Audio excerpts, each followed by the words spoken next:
JJ, name 5 Beyonce songs. Love on Top, Single Ladies, Lemonade, what's that one with Freedom, America Has a Problem. Yo, he's still going.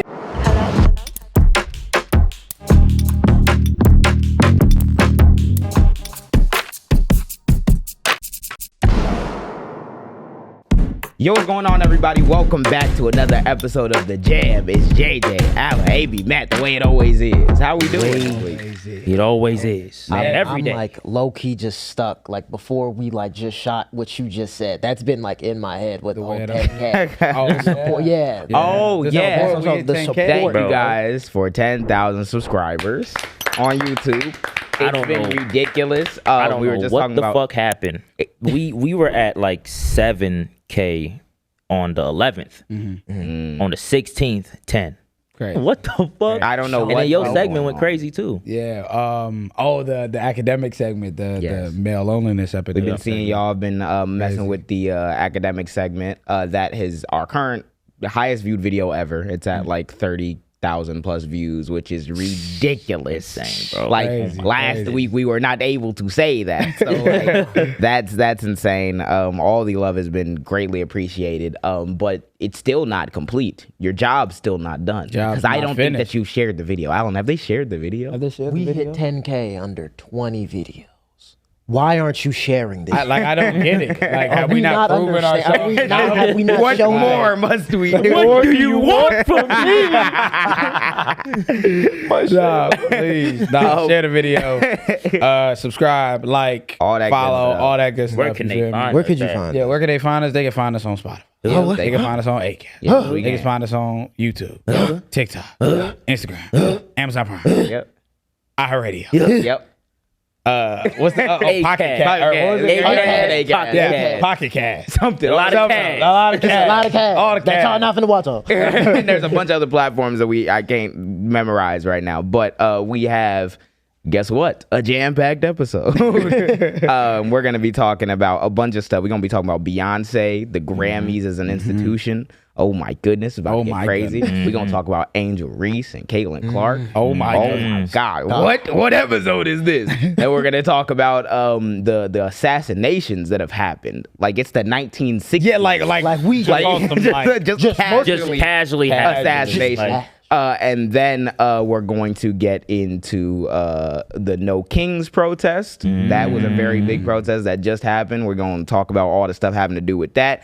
And then going into doing today, which is possibly World War III, unfortunately. Unfortunately, this episode's doom is pretty doomful. So, Because we're all doomed. Everyone's watching. yeah. And because this is a current, modern time thing, we're going to be addressing some of y'all comments because we've been seeing all the discourse that's been happening. Some good, some bad, some constructive, some not constructive in my Some opinion. just outright fucking stupid. yeah, some just straight up stupid. So we're going to talk about that a little bit at the end for our final 10, a little bit more on the black-brown unity piece, but we don't want to like talk it to death. We're going to just address some of the stuff that we heard about that. And yeah, that's pretty much all we're going to get we into. gotta today. bring up. It is June. It By is. the time they're By the watching time this, y'all it's see actually it, not It'll the be June, dude. Yeah, it will have been It's the weekend. Yeah. It's the weekend. Y'all So get the happy fucking Juneteenth. the Juneteenth episode. Happy Juneteenth, Juneteenth. my black people. Yeah. I just seen Chicago's putting up the flags and everything, so we cooling. Before we talk another word about anything we're going to talk about today, we need a fit check. Fit check of doom. Fit check has to check. go In in order. Jam format. In Jam jam format. format. What you feeling? In jam format. So we got the penny loafers from Zara. Yeah, the toe pointed, like and shit. Then we got some baggy jeans. Know what I'm saying? Something Dubby. like little white like undershirt. Know what I'm saying? Black tie. Black. Okay, hold on. Chain. Chain. With the little sweater, Sweater. brown The sweater. sweater. It's on a striped Hell yeah. sweater. Yeah, no, something slice. Some slice. I need AB or Bro, Allen. we got the Tims on the Yeah. we got the like jeans with unnecessary pockets I don't need. Man. We got the veil that I'm gonna sweat in later. We got the chain today. earrings. Yes, sir. We actually, you're not sweating now because we got a fan. We got a got a fan. fan. Yeah. W fan. But I didn't get the fucking fucking memo.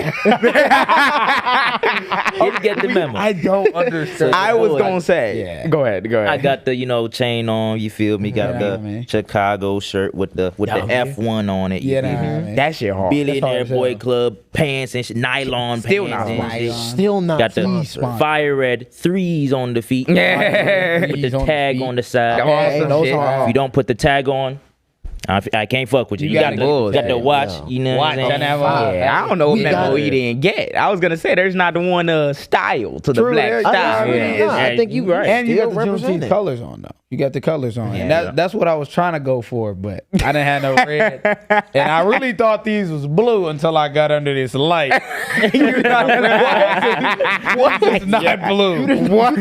Blue? Yeah, nah, you know what I'm saying? I got the chill, got the Louis on. Yeah. I got the chill, I got the Louis on. Progressive. I got the progressive crazy. I got the these is what they call tailored. Yeah, tailored dress pants. Yeah. But like I ain't gonna lie, these very tailored. was tailored. They bro. them tailored. When I pants. was like in like prom, like high school. So these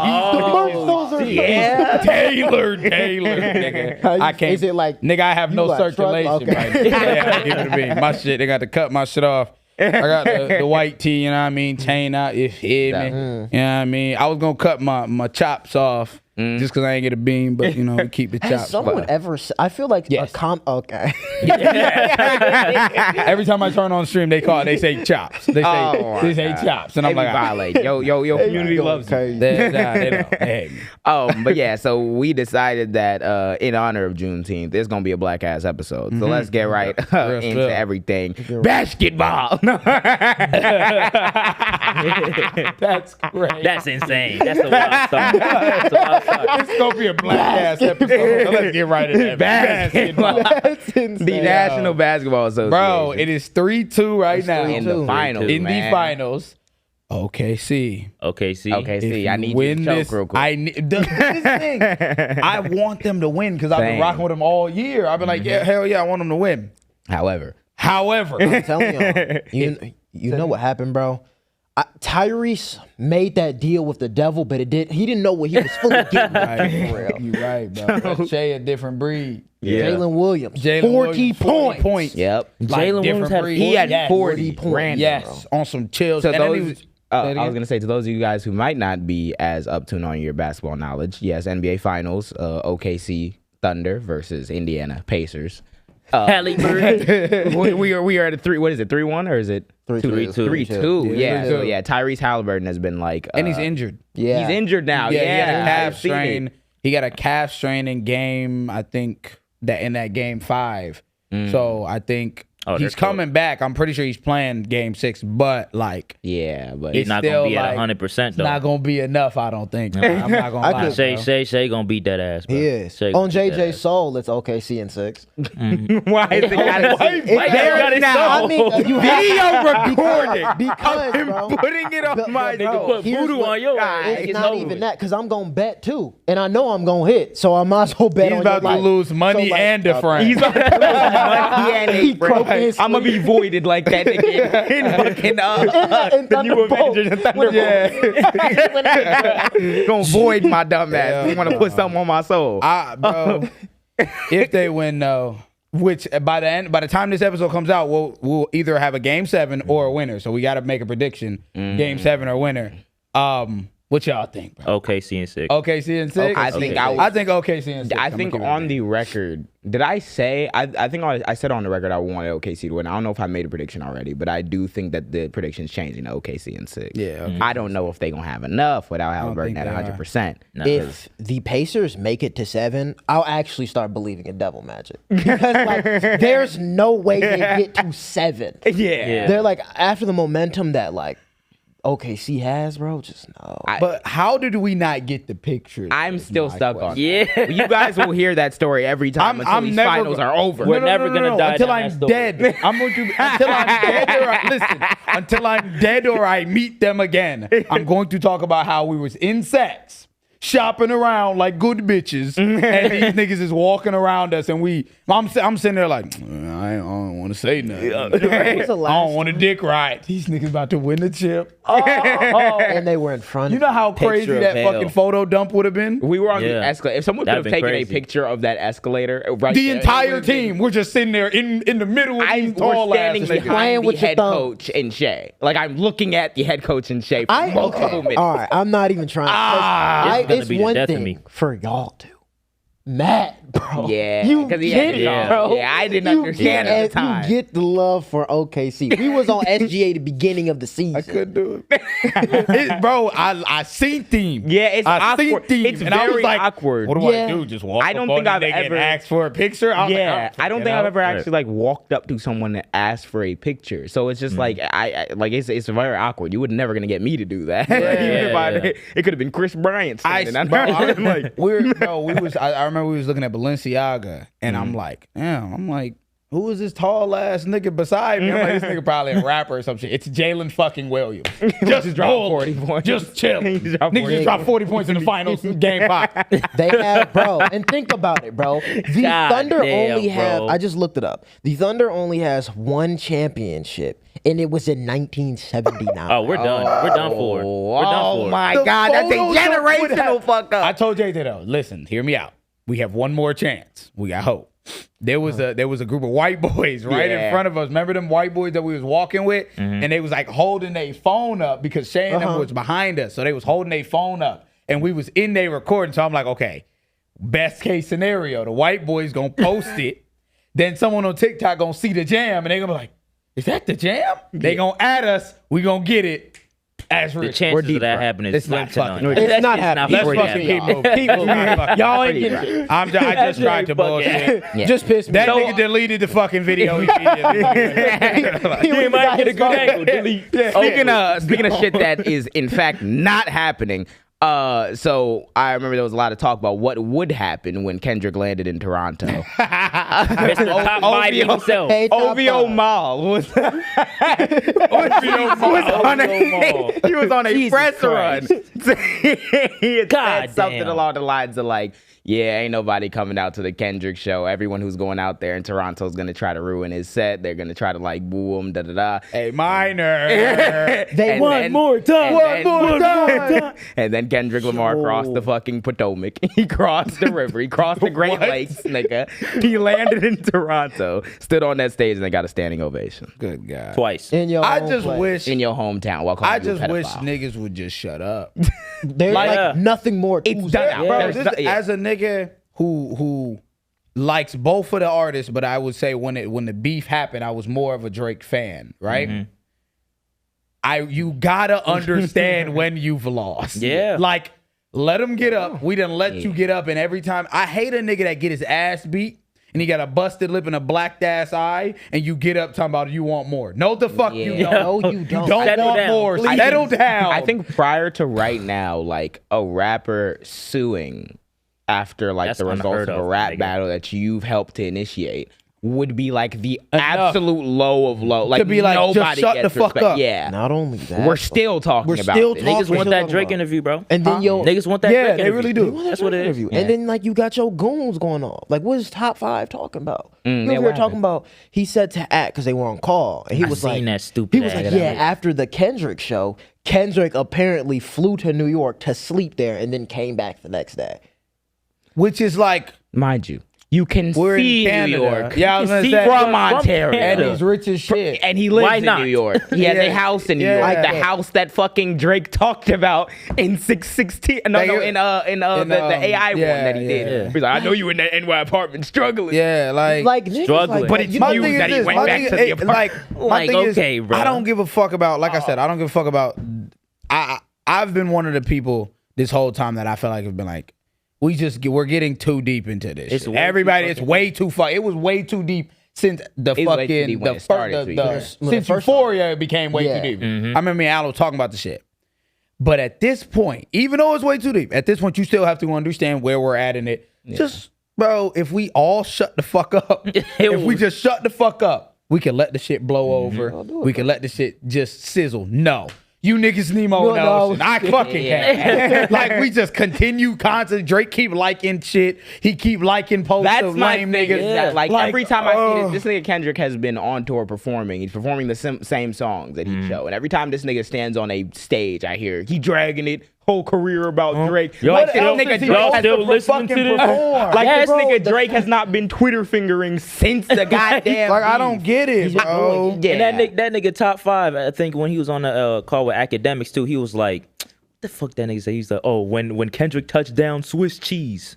Bro, That's what are we about. talking Niggas about? be blowing Oh yeah, that's what we're talking about. because- Niggas think.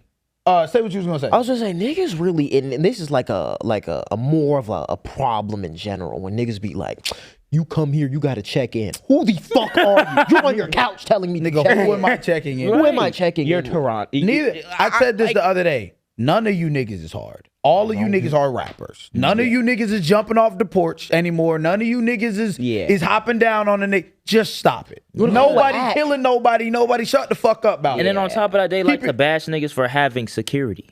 Yeah, Niggas true. They can't was have frying the security. nigga. They was frying the nigga Kendrick because he Look had at Kendrick because he security. got a whole bunch of. First of all, the police nigga officers. 5'2". Like, what the And fuck? second of all, that nigga Drake has a security detail that has been known to beat niggas up, and then he raps about it. Everybody has. He fucking- raps about it. This- Like no. Chubbs did detail. Like, Details the nigga that he had Chubbs beat the fuck up and then put it in a bar.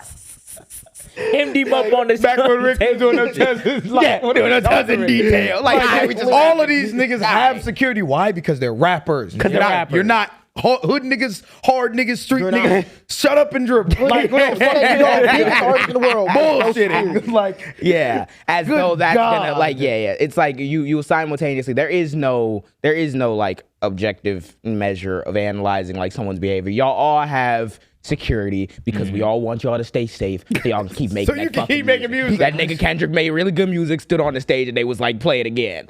Then no one Swiss cheesed them. Shut up. It's done. You're not Biggie, you're not Niggas Pac. Shut up. Swiss, Y'all are niggas is not actually Swiss cheese and nobody. Not bro. Swiss cheesing nobody. Your favorite Please stop. artist made a song called "Feel No Ways." Nigga, you are safe.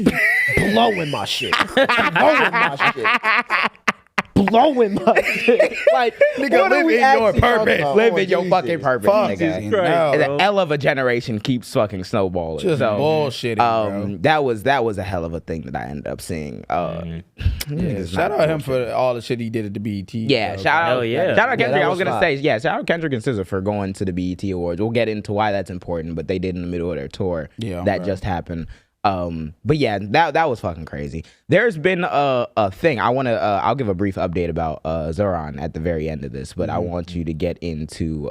There's been a new source of entertainment on the block that everyone's been talking about that I haven't been seeing because I'm horrible at starting shows. So Love Island has been like Love Island. the topic of discussion. I've been Petition. seeing these niggas on the couch. Just, I'm like, We need to get the Jam fam to create a petition to get Matt on Love Island. Oh, get mad right on Love now. Island. Yeah, we have Get Matt on You know Love what I Island. mean? Right I now. could really We gotta show him something. Okay, you know hold what I on. mean? You gotta pitch yourself, bro. Bro, we right even now. talk Okay, about okay, it, okay. pitch yourself Like real we quick. the producers. Off the themselves. dome. Okay, okay. Yeah. So Off the boom. dome, So first of all, you know what I'm saying? I'm a Hold on, upstand.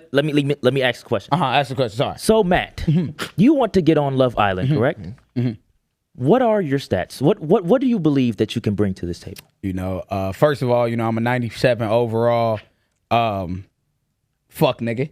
Yeah. Yeah, okay. And I think that really, especially for Love Island, you know what I'm saying? The people that's on there, I think I could really fit in there. But also like simultaneously just bring flair to it. You know what I mean? A nigga like me. You know what I mean? A nigga like me.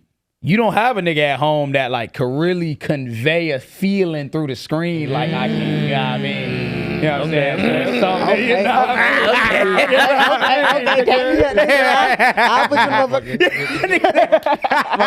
mean? You know what I mean? So, nah, but real shit, like Love- I could really be on Love Island. You You could be hard. I could definitely be on. Someone Love give like a brief explainer without So- spoiling it because I haven't seen got it you. and you probably haven't seen it. So I'll say, okay, so Love Island is basically like it's a group of guys, group of girls get on one island to find love. And throughout, it's like 6 weeks they're on this island. They have no phone, like they have no connection to the outside world at all. And they're there trying to find love through any challenges that come. And like, the challenges are crazy. I can't say too much because I don't want to spoil it, but because before I knew They be Love doing Island was a nuts. thing, but I be never doing watched it. My girl was like, "Let's watch." I'm like, "Fuck it, let's see it. It's crazy." Yeah, bro. they be doing like Yes, well, bro. some of the challenges they could do like they could go on one-on-one dates with people. They can, you know what I mean?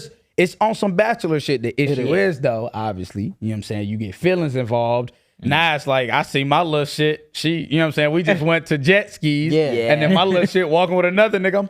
It happens. By the way, what he's saying happens like every episode. Everybody Yeah. Now I say, if y'all have seen Love Island in the comments, I will say like, Ace has inspired me to just like become a hater because like, He a horrible person for facilitates real. the Like hate. he an instigator. He a horrible person. He one of them ones. Nah, he funny though. He funny though. He Yeah. But definitely it funny. has been even like yesterday's episode. I really want to say it, but bro, it was cool. I got it. Like you have to watch. He real in a sense too, but it's like, at least in my opinion, I'm like some of the shit he be doing be so fucking lame. Yeah. To me. But like he funny though. He's real, but his ways of doing things They is be immature questionable. sometimes. Spoiler warning. I need to know more about like what's an example of something he did. Okay, so spoiler an warning. example. Okay, Yeah, so example. so there's this couple. Their name was Jeremiah and Huda. They both crazy as fuck, Crazy. and they started And really. the nigga worse. He just a fucking idiot. He's I'm just- keeping it real. He switched the fuck He's off. actually he switched off. He switched off. So But they if went you in- really nah. Come to the jail. you really Come to the jail. So basically, in the beginning, they first coupled up, and the thing is, why everyone was on them because, like, literally, first episode they were like, okay, like we're together. The next episode they kiss and talking about I love you, and the main issue was like you on Love Island to explore, not fucking bullshit. The first episode, Yeah. So Ace be like, bro, like. You're bullshitting yourself and bullshitting everyone, thinking like you in love, but like it's almost Oh, Yeah. It's only been that first week. Realistically, Yeah, it's been like it's it's real. been like So 3 like days, she went 4 in there, days. fell in love like. Yeah, they Yeah, like instantly. you feel me? But she like, crazy. Didn't even meet nobody else yet. The thing about Love Island though is crazy. They sleep with each other, Yeah. like in the same bed. All they sleep in the same. Huh? Okay, so I'm gonna explain how it is, right? It's not that they get coupled up together, right? So in the beginning, they get at least how this one went. The woman got to choose who they wanted to couple up with. Like later on, there'll be like different challenges of twisting the couples. Yeah, that So they got coupled up. And they're all in one room. It's almost like fucking military. Yeah. it's like they all Like barracks. they all in one room. It's literally barracks. It's fucking It is. barracks. Yeah, very. It's all in one room, and they all coupled up in bed together. They just be in the So bed. it's they like get a bed. bed. Yeah, and they all just in the bed And they be together in fucking. couples. Yeah, Maybe Oh, they In be fucking. front of people. They be fucking. Okay, so You're not telling me. Oh no, there was an episode. They was fucking. What? yeah, yeah. Yeah. Oh, I shit. gotta get on Love Island. What? Whole time Huda got a baby. She 24. Yeah, you telling me I Let's get into the duel of the day. Appreciate that, Brian. Where bro. is it located? Like, where's They be Fiji? on like Oh, it's in Fiji. They be going to I was gonna say Fiji. they on like a villa. Yeah, they on like a big ass villa. And Villa, it's real. And the thing is, the real Shout cool- out Nick too. Nick a cool dude. Nick. I fuck with Nick too. Yeah, Nick a But- whore, but he know he a whore. You know, So it make that's it why better. I respect the It make it honesty. better. If you know you going, just say it. Niggas be bullshit. Real. Yeah. But the cool thing about it is it's current. So in a sense of like America can vote someone out, or America could vote like what couple they don't want. And then after that, if you're single and vulnerable, then like they twist it and be like, okay, well now since America voted the couple they didn't like, now you islanders gotta vote one of the people out of the whole island. So they twist it and make it fucked up. So Yeah. at the end of the day, it has to be like even until it's one couple left. Yeah. Okay. It's like one Damn. thing. That's And that's like crazy. throughout like 6 weeks. Shit, so how far into the season are we now? We on like episode 12 now. Oh shit, how many episodes? Wait, no, not 12. Fuck. 15, How many episodes is it usually? 37. Damn. fucking A Christ. season? They drop every day. Okay. Episodes shit. every day, yeah. I'm gonna have to catch up. I gotta catch catch up, up. Nah, I definitely Yeah, gotta catch up. might have to watch But yeah, that. before we close off, Huda, you crazy as fuck. Bro, but like I can really handle your crazy. You stuff. can't Don't handle need- that shit. Don't even listen. You can't to this handle nigga. that. It's me and You can't Get handle Matt that on It's Love me and you. Island 2025. I don't fuck them. 2027 or whatever the fuck they film. What's next that other girl name? The black woman? Oh, Shelly? She is. How about you gotta shoot your shot to Shelly? Shelly? I need. we gotta do something. She is gorgeous. No, she's actually gorgeous. We are going to put this clip out. Yeah, oh God. Shooting the shot. Tagging Shelly. God, no, she gorgeous. $15,000. Another thing that we need to keep up with, just very quickly, election season. Still, Yes. we are still tuning into what's happening in the New York mayoral primary. Shout out Zara. If you're a registered Democrat in the city of New York, you need to plan to vote on June 24th, big day. We're getting more and more news that more and more millionaires and billionaires are funding Andrew Cuomo because they're scared shitless right now. So do with that information what you will and go out to the fucking polls because we need that nigga Zoran in there. Real spill. All my New York niggas, please go out. And and those who are not living in New York, if he does win, things shift nationally. Yeah. Things shift drastically. Yeah. So That's yeah, the if change you that know we people need, that bro. live in New York, like, get them to vote for real. please, the race is still very close. So literally every vote does matter at this point. Now, let's get started. It's been 24 minutes. Let's get started with the meat and potatoes of the episode. So we're going to begin first. Matt. So we had this conversation. So we had this conversation like yesterday or like the other day when we went to Chick-fil-A. And we were just talking about it because it's been it was bothering Alan for a minute. And because I've been seeing it too. Everyone knows, or at least you should know, what's been going on between Angel Reese and Caitlin Clark. And there's been beef for a long time, and it is now we're like analyzing the racial dynamics of it too. And we've seen people who constantly hate on Angel Reese in the comment section. We've seen all types of commentary, and we wanted to like give a take about it. So give the whole like rundown where we begin with this. So boom, right? Where we begin, if y'all don't know anything about it, Angel Reese and Caitlin Clark are two WNBA basketball players. I believe Caitlin Clark went to, I know Caitlin Clark went to Iowa, University of Iowa. I know LSU. Yeah, Angel Reese went to LSU. Sorry, my like voice didn't activate or some shit. LSU, they had like the whole beef in high school in college, just because like the championship games and the whole like you can't see me shit and all types of shit, right? And that blew it up. And then even I'm pretty sure the coaches were beefing at one point. The coach said some like weird shit, like coach of Iowa said some weird shit, but. That's been a thing. They've been had history, etc. Right?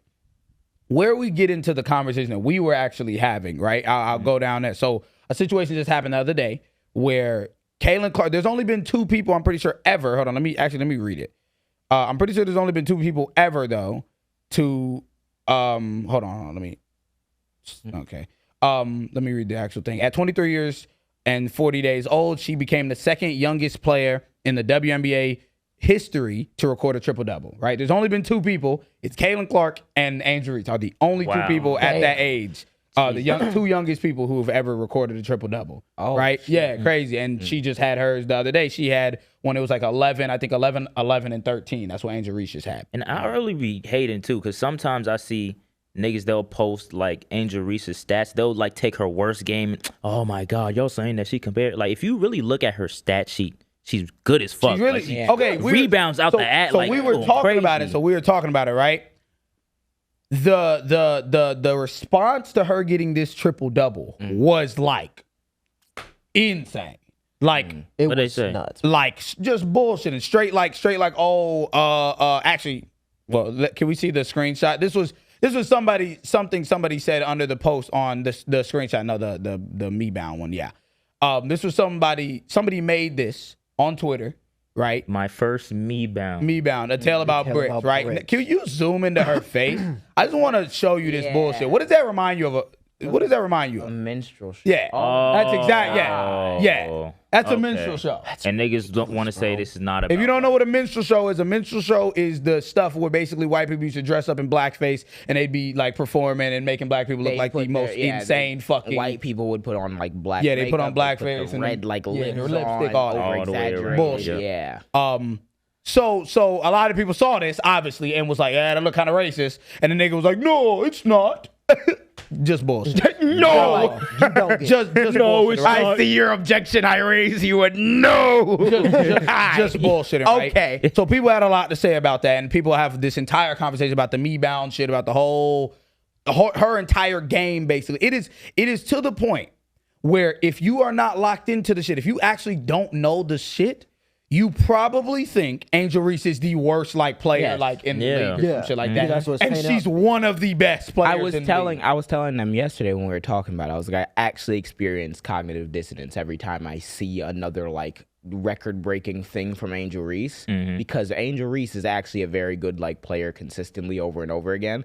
And the only thing I see is A, the compilations of when she's missing a shot or a shot form looks terrible. Exactly. The Or thing- B, Yes. I don't even see shit. I just hear like the racist shit. They've completely tarnished the image of like who she is as a basketball player to most niggas, even if you are like locked into a certain extent. Because I be underestimating Angel Reese, and I know that she's good, but the only thing I hear about her is negative nowadays.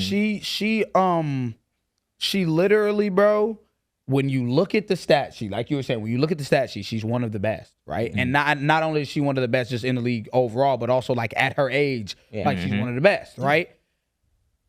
We get into the story, and then we can play the video for them. Get into the story of how we started talking about the conversation and just the whole like aspect of it. Okay, all right, best. So yesterday, before we even met up, because I was just chilling outside, and then my girl was telling me about this story with Angel Reese, like the match you were talking about where she had the triple-double.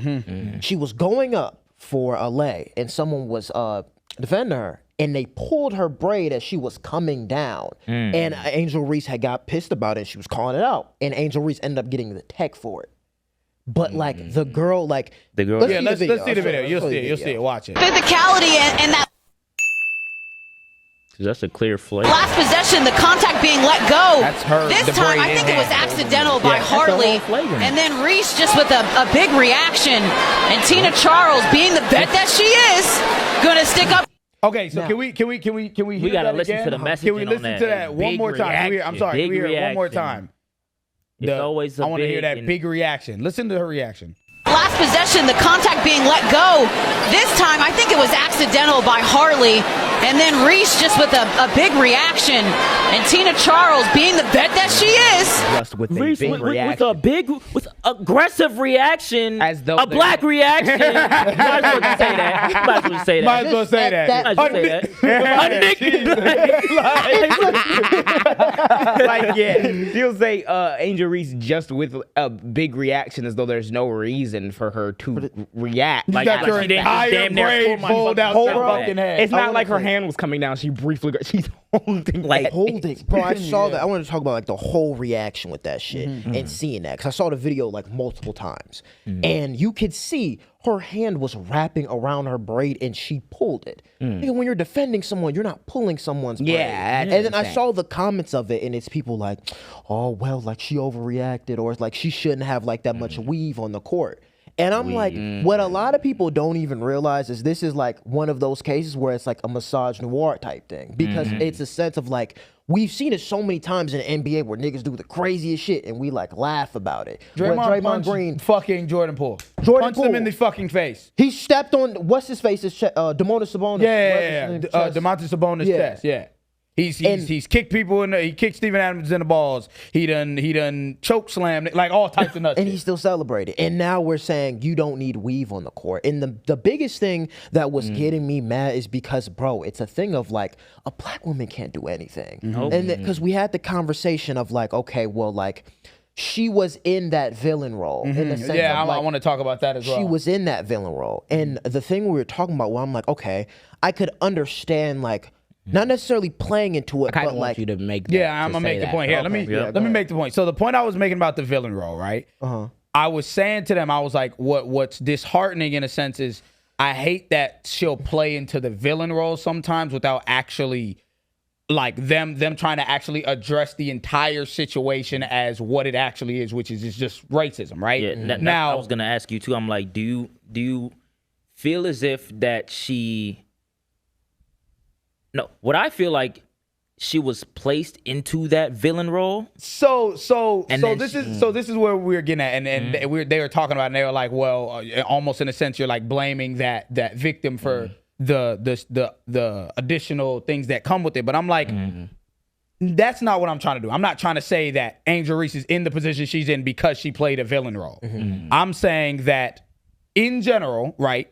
The harsh truth is, the harsh reality is, the league right now, that league, and because it's a woman league in general, people are not going to respect it the same way the male league is. That's the patriarchy, right? When it comes to like LeBron and them, and you have a Draymond situation where they can punch a nigga in the fucking face and they're still revered as great. They're not. I mean, they called Draymond aggressive the other day, and it was like a big thing. He's like, no, stop trying to paint me to be this aggressive, nigga. You punched someone. You punched your teammate in the fucking face. Like that's completely fucking different, right? But things like that aren't gonna get talked about. But I said where it's disheartening is it's not to say that she's contributing to she's the reason why niggas are racist in the comments. No.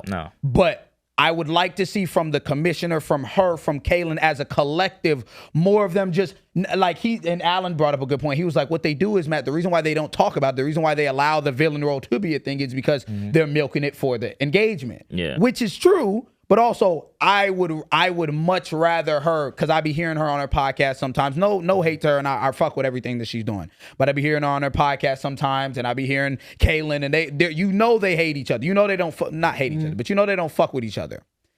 It's not to say they have to kumbaya, but at this point, it's so bad. It's getting so bad to where you're seeing shit like that fucking post that it's like I feel like a statement should be made by like the commissioner, by Kaylin Clark, by one of them, instead of just being like, well, this is a regular rivalry. And if you point out that it's not a regular rivalry, then you're actually the one that, when it's like, okay, it's much more dangerous for Angel Reese at this point as a black woman than it is Kaylin Clark. Kaylin Clark, the viewership went down 40% when she was injured, and then went right back up when she came back when Kaylin Clark came back. That's insane. Meaning, that's how much pull this woman has, and that's how many white people are rallying behind this woman.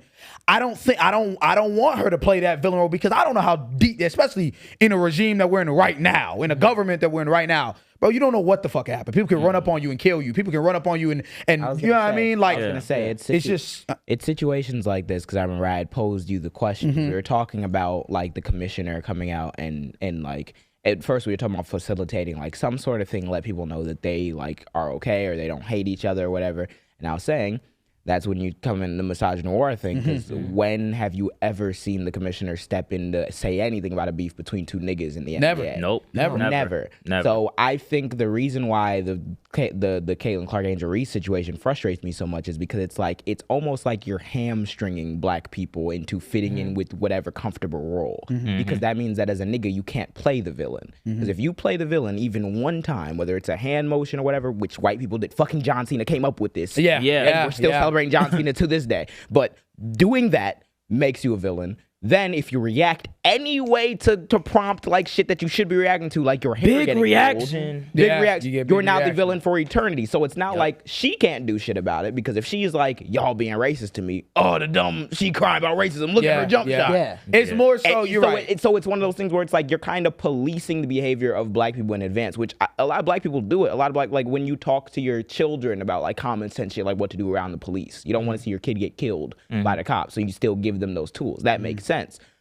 But you want to try to strike a balance where you're not victim blaming and you're not like saying, all right, well, niggas just got to be nice, smiley, and docile, because no, Kaylin Clark Angel Reese is a human being. Yeah. If she wants to play a villain role, she can fucking do that, because niggas do that all the time in sports. It's sports ball, and we understand that villain role comes with different shit when it comes to sports.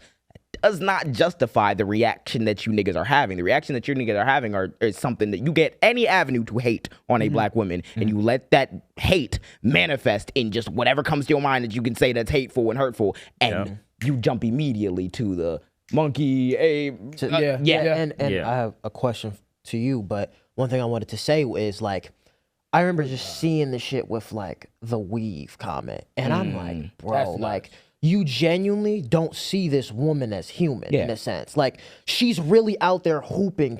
Bro, she's what? You just said she's the youngest with Kaylin Clark to do a triple-double.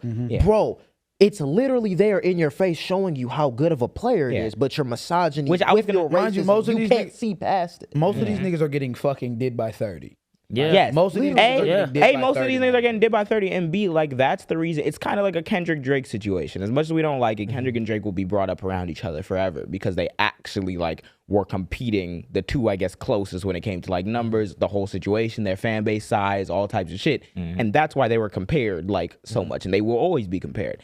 when you look at Angel Reese and Caitlin Clark, it can't even be like you can say both of them are dragging the situation to like an extent, but it can't even be like a Angel Reese or one of them is dragging it now because they're actually playing like they're playing. We were saying the comparison doesn't make sense because like they play different positions or whatever. Yeah. But even like at least statistically, they're still close to each other. Like you have the two youngest people with a triple double for a reason, being Angel Reese and Caitlin Clark, because those are two of the best talents that have been in that league like in forever. So that comparison will always be there. That's not the problem. They got like I was saying, and then but they given their age and how young they are in the league, like are, they're off to a really hot didn't start, want- and that comparison will be there. That means that you need to check what that comparison I brings want to because expand on what you just said. I think, and what he was talking about, that comparison won't be there in the sense of like, I understand that they're two great players, but the thing is, the comparison is unrealistic and it makes no sense. Right. So that's how you look past it and you're like, okay, there's a different motive here than that, because how can you compare the two situations? I think another point of the comparison where people get it like I feel like also why some people don't like comparing it to them, because they're close in terms of like certain statistics, accolades, stuff like that, but also like They're in different terms of positions, like though, they're right? completely Yeah. different positions and ability. Like Caitlin Clark has much more ability than Angel Reese. Like she just looks more comfortable on the court, she scores more, etc. So I think that's another reason why people don't like comparing it to. And I think I want to talk about this really quick. What we were talking about with I think it also boils down to like other athletes, right? You see someone like LeBron, and you see someone as influential as LeBron is in basketball. It's the fucking GOAT. And you see him every now and then, Caitlin Clark, go crazy, do your thing, CC, da-da-da-da-da-da. And that's cool. You see Tyrese Halliburton being an Indiana boy, and you know what I'm saying, they're on the same, like, kind of, in the same state. Yeah. Caitlin Clark, and I fuck with that, because I think we should be supporting the league in general. But also, one of these people have an entire community rallying behind them, and a lot of people in these communities, I wouldn't even say a lot of people, I don't know the splits on it, but there are a decent amount of people in the community that are blatantly doing it like out of spite and being racist towards Angel Reese and other players just because their favorite player is Caitlin Clark. Right. Then you have the biggest basketball, the GOAT of basketball comes out and is also like co-signing Caitlin Clark. What that creates now is a power dynamic, like a unfortunate one, especially considering you're a black man and you've done so much for the sport yourself, LeBron. But now you're creating that additional divide, because you're picking a side. You know what I mean? In a way, the same way like people's getting mad at fucking Hal Drewski or them was like, Kendrick picked the side or this person picked the side. And the same, it's like you picking a side, and that's where it gets fucked up as well. I would like to see more of like LeBron and them not only just.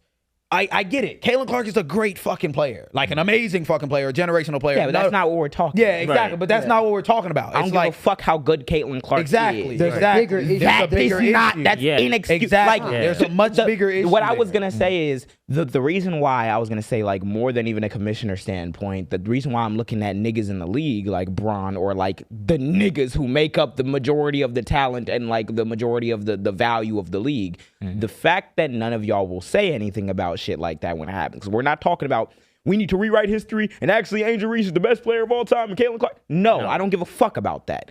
One of them is receiving that racism. That's something She deep can call the racism. slurs on the sideline. They making so I like, I'm sorry. And then this when is not as much as you motherfuckers be uncomfortable because you're a sports fan, fucking brain switched off. This is not politicizing this shit. Y'all are actually like saying these racist things to another player. This player is a black woman. If the commissioner or someone is gonna act like this shit's not happening, then why in the fuck is LeBron not being like, yo, WNBA, big support. We got to stop this like racism stuff I'm seeing towards blah, blah, blah. Like, yeah, the white people going to be mad as fuck at you, but what? You're LeBron James. Yeah, like, what is going to happen to you? Niggas be so scared of this PR thing, bro. And it actually blows my mind how many people will just sit there and not You say accept shit. being gaslit. Nigga, I was telling them yesterday, I was like, the problem with niggas is they be trying to make not like everything about race.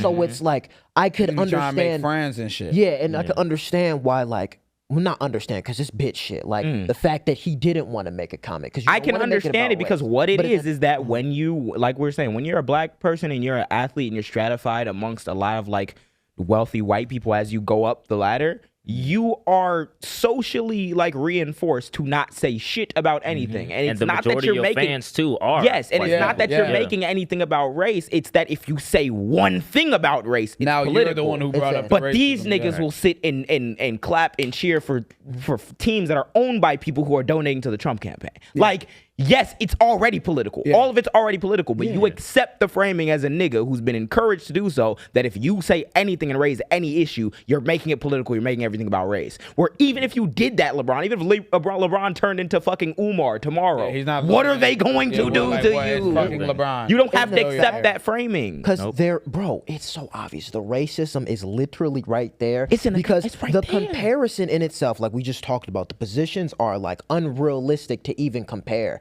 I think having that comparison almost devalues Angel Reese. Because in the sense of you're looking at two of them, but you know Angel Reese can never have Caitlyn what's his face's Caitlin Clark's stats. Yeah. Because it's two different bags. things. Yeah, different bags. two different bags, two different positions. It's like, why the comparison? And of one also, and then- fucking yes, and also the rebounds. Oh my God. You know where she plays on the court. Yeah, she be jagging. She be brigging sometimes. Cool. Her job is to stand there and get rebounds and get boards and to hit layups. Yeah. So she is literally in a completely different bag than Caitlin Clark. Also, we have to also like continue to remember, like, this woman is young as shit. Like, she's What, she's like my age, right? Or a little bit she's like 1 year 23, younger? 22 or something 22, like that. 23? Yeah, she's like, all right, yeah. Crazy. Same age like Yeah. Pete Crow Armstrong. Yeah. Yeah. And he's popping off right now. Yeah. And But then he hit like a home run or he something? did hit another home run, like number 19. I say it every time. Every day we get it like a daily, like, Matt, you know who hit a home run? Pete Crow. I'm like, PCA giving BTA. Bro. Yeah, Oh, so bro. and Hey, he's that's young as killing fuck me. too, and he's doing good, and I can see him as an athlete who has the potential to develop and get better with time, everything. But that charitability is not extended to someone like Angel Reese. yeah. And for whatever reason you want to think, well, she shouldn't have been. Okay, stop, take a step back and see if you hold that consistently. Do you be on the white niggas that you watch and admire's head when they be getting cocky, when they be throwing their bat Nope. around, when they be He's just being when they spicy. be, right? yeah, He's just being spicy. look at how much passion he has. And But especially, bro, Angel Reese gets a minstrel fucking comic. from a nigga like Bron. Like, you don't know what it means to be a black woman, but you know what it means to be a nigga in the league. And you Bro, know what how they much were saying about hate- you. When Yeah, Exactly. When it came to that villain, bro, everyone hated 2011. Bron. yeah, Yeah. Bron went Everyone through it hated too. Bron. Yeah. Why aren't you talking about this? Yeah, at least, and if you don't, and if you must, if your staffers or whoever the fuck must make you like say a statement without implicating race, hate. Yeah, I'm not fucking with the hate I'm seeing. You know, these are young players. You got to let them. And too, and who knows? He might have probably talked to her behind the scenes or whatever. Yeah, but maybe. Yeah, I can never assume like. I what would the like fuck for you him did to bring behind it the to the scenes. forefront Yeah, of but I'm gonna tell you right now. Yeah, if you did it behind the scenes, not enough. You're a billionaire. Yeah, Shut the fuck bring up. it to billionaire. bring it Pull to your the front. fucking. You're signed to Nike Tighten for your life. belt. Get in front of the microphone. Say some shit because no, that's actually ridiculous. That's actually whatever the fuck you think about the quality. There are people who are taking it to the race thing, and it's not us. Yeah. Nope. Not niggas. Yeah. It's not Caitlyn. It's not Angel Reese. Angel Reese is giving fucking plain responses to everything. They asking her shit about the game. She like recently in Yeah, recent times. recently. They asking her shit about the game. She like, no, yeah, it was just a thing. Moving on. Yeah, and true, even that's yeah, a problem yeah. because it's like, oh, then why? Oh no, see now she doesn't want to be here to talk to us. Yeah. Like, Now I we don't wonder have why. entertainment, and that goes to the thing of like y'all are just benefiting. From Yeah, because y'all want to see that. My on the side. future, Yeah. the future that That I want to see, entertainment aspect. the future that I want to see in sports is where like someone actually gets to do like whatever it is they want to do, and then you as a fan get to disagree or agree or support them, whatever. Cool. The racism shit, the other shit that y'all attach to it, don't want to see that in there. That can Shit only has to happen go, if bro. niggas get the opportunity to be human beings. Shit, niggas being competitive always got to be a fucking problem. Blowing. But it's not only, I was going to say, people being competitive happens to be a very big problem according to the Grammys. And it gets so Because- competitive. Niggas try to change the rules on shit. Yeah, again, black woman. Black woman. No, talk to us about it. Bro, This when was I bothering saw the it, fuck it, out of made Alan, me- too. it was bothering me the entire time. So the Grammys did their change to certain things of like awards that they want to present. So the first thing they had changed, they said they're going to start doing the best album cover for a Grammy. Best album so I cover. was just like, Okay. Okay. That'd be Creative. cool. Yeah. We're So just niggas not touching shit. bullshitting. and It's just gonna putting be a- some bullshit because I can only imagine the years where someone's like artistic work is not gonna get chosen. It's gonna be a picture of a nigga face. It's gonna be Abel. Yeah, it's gonna be Abel. win that shit. Someone gonna draw a whole artistic. See how that piece. nigga looking at They're you? gonna put it. That's if what they happens do- if you don't subscribe. Yeah. Subscribe to the jam. And if they do have that, they're gonna have a subgenre with a nigga contemporary award for fucking album. For, So, for the nigga drawing. so the biggest thing, Nigga drawing.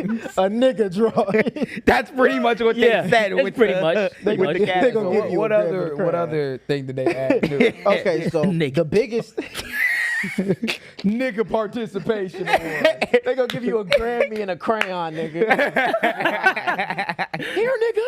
Here, nigga. Why are we saying that? Go ahead. Okay, so the biggest thing and where the outrage was with I'm sorry. Hey, that's crazy. I bro, can't. but No, it's that's real. actually crazy. It's real, though.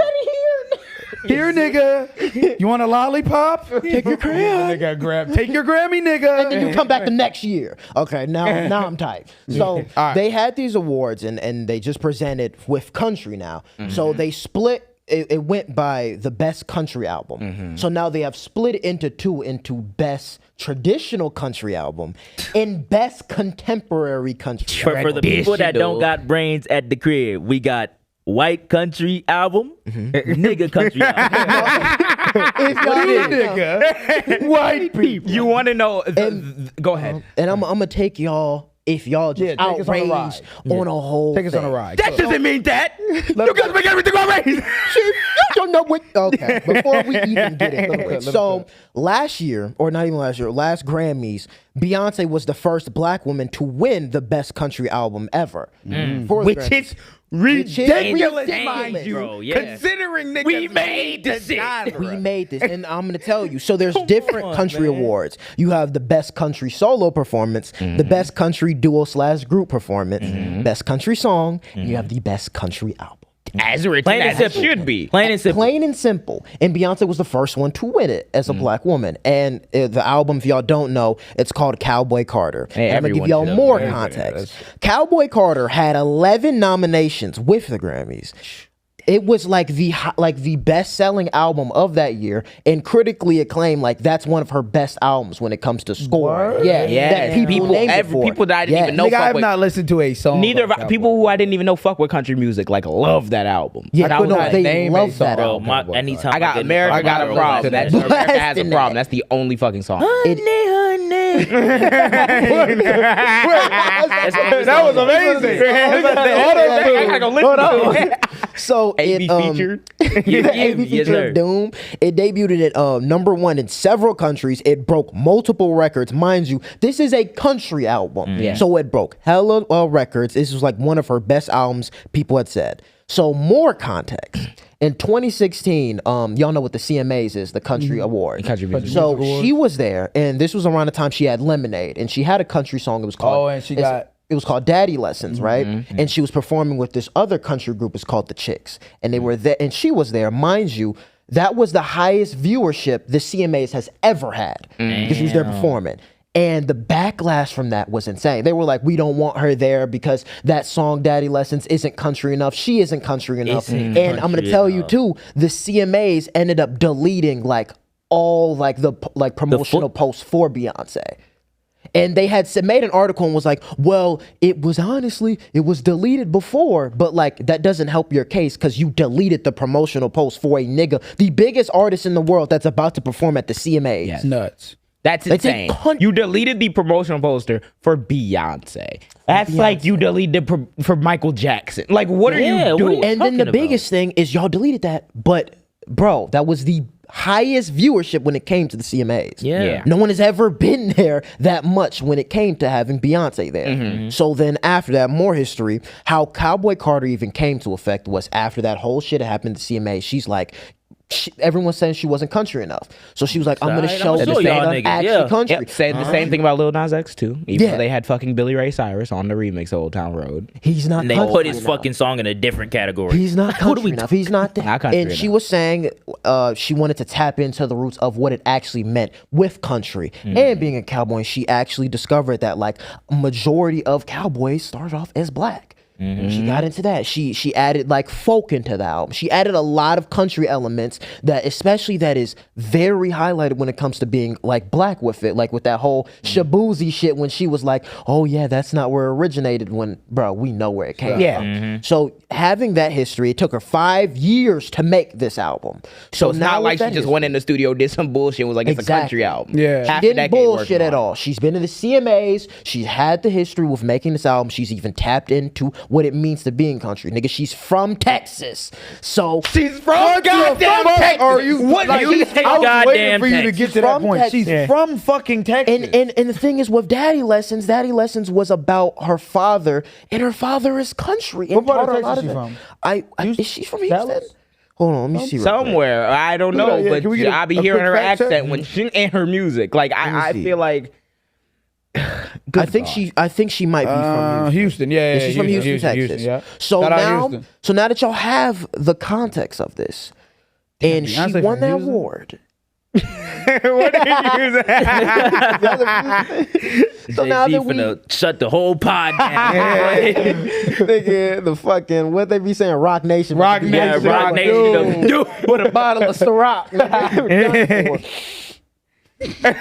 Did he? Okay, Bottle so, of Ciroc. That's crazy. Just Yeah, they finna. I know where the fuck you live. He's Right. finna Gonna get find home not and even bottle his the door. brand of liquor. Like, Jesus but going Christ. back into it, right? So having the history and the context of that, and she was the first black woman to win that award. So you're telling me the timing after now we're switching and dividing different awards. So yeah, so now as soon as Beyonce won Country Album of the Year or whatever, then they switch and do two new categories, one being traditional country and the other one being contemporary country. So What the then we fuck were is that? discussing in it. We were discussing in like Chick-fil-A when we were talking. We're like, wait a second. If there's a genre of music that's being currently made, the term contemporary is referring to like modern, like happening, existing right if now. there's a genre of music that's currently being made, then the albums that are in consideration for winning in that category are all contemporary. every Yeah, single They're one. a every yearly award show where you're trying to look for music in a given category to give an award to. So now, what are you going to use to determine what is traditional country music and what are you going to use to determine what is contemporary? If two fucking artists who make country music drop at the same time in the same year, then how is one contemporary and the other one traditional? Now, if y'all implement this and I start seeing people like Beyonce and Shabuzi winning contemporary as though black country is new hip happening, then I'm gonna crash because I'm like, I don't know what determined. There was not a significant change to the genre of music that is country to justify changing it because Beyonce won it. Like, And I was gonna say, what happened with Taylor Swift too? Bro, Taylor Swift won a fucking Grammy for a country album before. She was like nominated like I think like 3 other times. Yeah. For in being country. Yes, We're Taylor talking about Swift. Taylor Swift, a pop star. Taylor Swift, from Connecticut. the pop star. She did she's a country. pop star. She did money. Y'all don't know. Y'all don't know Taylor Swift past. She was. I know she did country music in the past, and then she became Taylor Swift. 1989, Bad Blood. Yeah, that's also her bag. So they're not She awarding. from Reading, Pennsylvania. They're not. They're not awarding the album like the award to the artist based on what proportion of your discography matches country or not. If that's right. the case, then Taylor Swift wouldn't win a goddamn thing. Yeah. They're awarding A lot of people the wouldn't win a music. goddamn thing. Yes, they're awarding the music, and you're telling me that a black woman from Houston It's The because a few biggest niggas thing, got bro? butthurt, and a few niggas got butthurt because they didn't win, and then they must have. Beyonce won, and them niggas got to that point. They're like, no, we can't have this shit happen again, man. Yeah, and I want to say Niggas is when I mad was, you suck at everything. Right. when I was seeing it, I'm like, and then people were talking about, well, that's how subgenres develop, and a lot of people were saying, well, now this gives a chance to like people who make that classic Fuck country music. Electro country. And then this Like, is what what the fuck? and the you thing mean? Like- is, bro, what I had the biggest problem with is evolution isn't anything when it comes to music. Yes. Through time, it becomes contemporary because the music evolves. Yeah. So the thing is with dividing that, especially with a time like now, it almost devalues the artist who wins that Fully, contemporary yes. award. Because now it's like, okay, It's a so participation. nigga. Yeah, here, nigga. here, nigga, because then if I win if that I- yeah. contemporary award, then it's like, okay, well, It's then like, I damn, really I'm not win a traditional. country Alan wins music the award. contemporary award, and I win the fucking traditional award. Which It's one's like, better? You which win one's better? traditional The is- traditional is- And then Yeah. what do you base it off of? Say like, what if the albums are similar, and then now it's like that person won the traditional and you won contemporary. No, you won the participation. I better. That's Yeah. really what This it is what I is. better see. I better see genuinely. I better see like contemporary. Better be like country drill or some shit. Yeah. Like it better be some nut Yeah.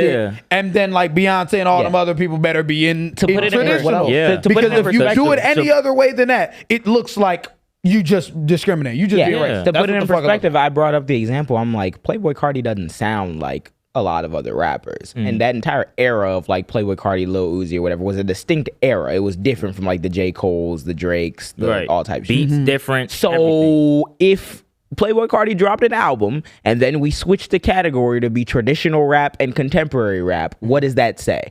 Yeah. You're now saying that like, wait, Playboy Carti is not like a traditional rapper. What does traditional rap mean? Rap just evolves through time. That's why the shit makes no goddamn sense. It does. literally. I want to give White It's people like fucking- and with that comparison, it's like you got the emo rap, and then you got like rap, like the bar for bar type Yeah, shit, and then boom some bap. people they just go for strictly melody. All that is just still rap. It's still rap. Yeah. It's still rap. Still rap. big Still thing rap. with it, bro, and why I say Especially if you dropped an album on it. Yeah. like because there's a bigger point to it, but it's clear to say it's not subgenre shit. It's a narrative being painted because the Yeah. reason, and there's another thing too. The reason why I brought the CMAs is because when it comes to country, you can't be black and be a really good country singer or rapper, whatever you want to be. When it comes to country, there's a narrative being painted, and the thing with Daddy Lessons, the song she made, the Grammys didn't even want to put it for a nomination for that country because of the backlash of people saying it wasn't country enough. So that song wasn't even on the Grammys during that time. And I want to make a bigger thing.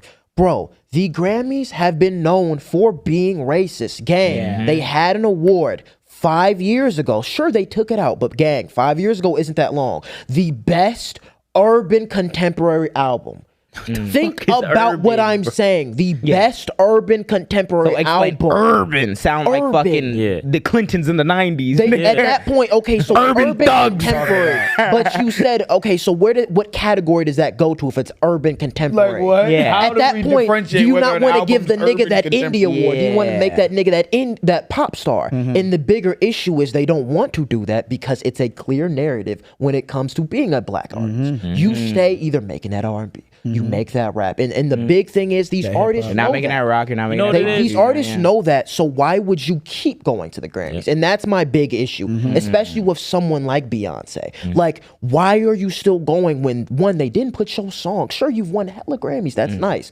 but they backlash you talking about your song that you know your country and you know what the intention was for that song. They didn't even want to put it up there.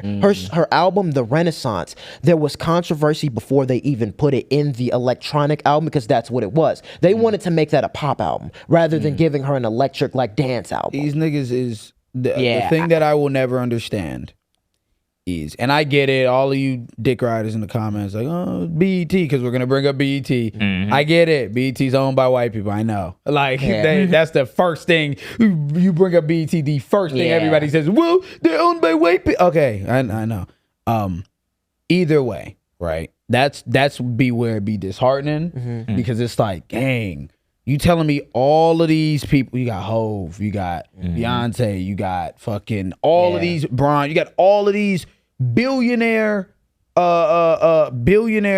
fucking black people. And and you telling me nobody want to come together, re-own BET, fucking just push all of our media throughout there. You know what I mean? Especially when it comes to like award shows and shit like that. Like if we were supporting things like BET more, if as a community we were supporting BET more and certain things, and they were supporting communities, like, you know what I mean, that hand in hand, bro, we could actually build that sense of community and build a new Grammys, build something that's fair, something that's not, you know what I mean? I was telling them yesterday, I'm like, and that's not to exclude white people. You got a lot of white people that's gonna be like, well, why can't I join? Right. Bro, if you get it, you get it. And there will be a Billie Eilish sitting in that fucking BET crowd. There will be a Timothy Chalamet sitting, you know what I mean? Because if you get it, you get it. If you don't get it though, you just don't. Like, I don't know what the fuck to tell you. Like, it's going to expand. Like, when it comes to the BET, like the main complaint is like the viewership. Okay, I understand that. So then you look at the viewership of the Grammys. Who did niggas want to see that year for the Grammys? They wanted to see Beyonce. So imagine all those people, you bring the viewership to the Grammys just for the next year to devalue your award, saying, you know what, we're gonna do a contemporary album. Why the fuck are you still going there? Why is Travis Scott still performing there? Why did The Weeknd come back? Also think in a way, Travis been snubbed so many fucking times, bro. Wicked. I also think in a way it's I don't want to dwell too long, but I also think in a way it's like that fear of like, not even that fear, that ego almost, right? Where it's like, even with things like BET, like I feel like we don't want to have to market BET anymore. We don't want to have to, like as a Beyonce, you don't want to have to market those things. We're in a minimalistic type era in terms of like it's like aura almost, where it's like you kind of want to have an aura swag to your sense of whoever you are in the media, etc. You don't want to be sitting there like advocating for BET to like blow, you know what I mean? So the viewership, you don't think the viewership could get solved with like a few promo videos? Like if Bron and Beyonce and them was like, yo, everybody come to BET. If everybody was like, yeah, we all at the BET Awards, it's gonna be a movie. Nigga, viewership would go the fuck up the same way when Kai Cenat's like, hey, I'm streaming the BET Awards. And he had 700,000 fucking viewers. Yeah, like what are we talking about? Like you can get the viewership. I think that it's, we know what it is. That capital comes with a lot of shit. And the thing that a lot of people don't understand, and it's not even on the conspiracy tip, the thing that people don't understand is that like, you don't need to overtly be like, you're black, you can't come outside to have an effect on the mindset of black people in a given area. If you are somebody who's been getting this money and that's like solving your problems or whatever, you're probably not that focused on like advocacy work because you're comfortable at this point. And you don't want to force every black person to be like a advocate for all types of but I want people to do things that are within their means that isn't that bad. You're a billionaire asking people to like make a play to like, hey, let's go do something else, let's have BET or some shit, is not that bad and it won't make you that uncomfortable. And the reason why I say that is because like, yes, different things have different consequences for like black people in this country. But like when we've reached a point when like you can be a rapist and become the president of the United States, I genuinely don't think, call me crazy, niggas gotta stop being scared. I genuinely don't think that like you should be afraid in this area as a wealthy black person who has more protection than your average black person to say something. Because at the end of the day, they gonna have to bring something to you if they even want that. And a lot of these companies gonna make the calculation that's like, all right, what the fuck are we gonna say to Bron because he said an anti-racist thing? We're not really going to say anything to him. And they're not gonna scandalize themselves and cut a deal with him because he said that, because then they gonna get the fallout from that. So it's just like, and on top of that, he's already been through the shut up and dribble shit, so you know how to navigate it. You do. And there are a lot of big people, thing a lot of is, celebrities. like, you're saying, just to close it off, right? You're saying the culture's at the ground. I think the big thing when it comes to like niggas not like really taking BET like very serious when it comes to like the Grammys is like, it's the system. The system has been placed to be like, okay, the biggest validation as an artist, how you become that leading artist and you know you are good, is to get that Grammy. Rather than you have a BET that's for the culture and you look at Grammys, it's like, sure, the culture is there, but at the same time, y'all are still conforming to a system. So at the same time, how can you say it's for the culture? Because it's not. You're conforming, bro. Because you're conforming to the validation that these white people want you to think. When in actuality, it's not true. When y'all can just boycott this shit because the viewership, who are they there to see? The culture.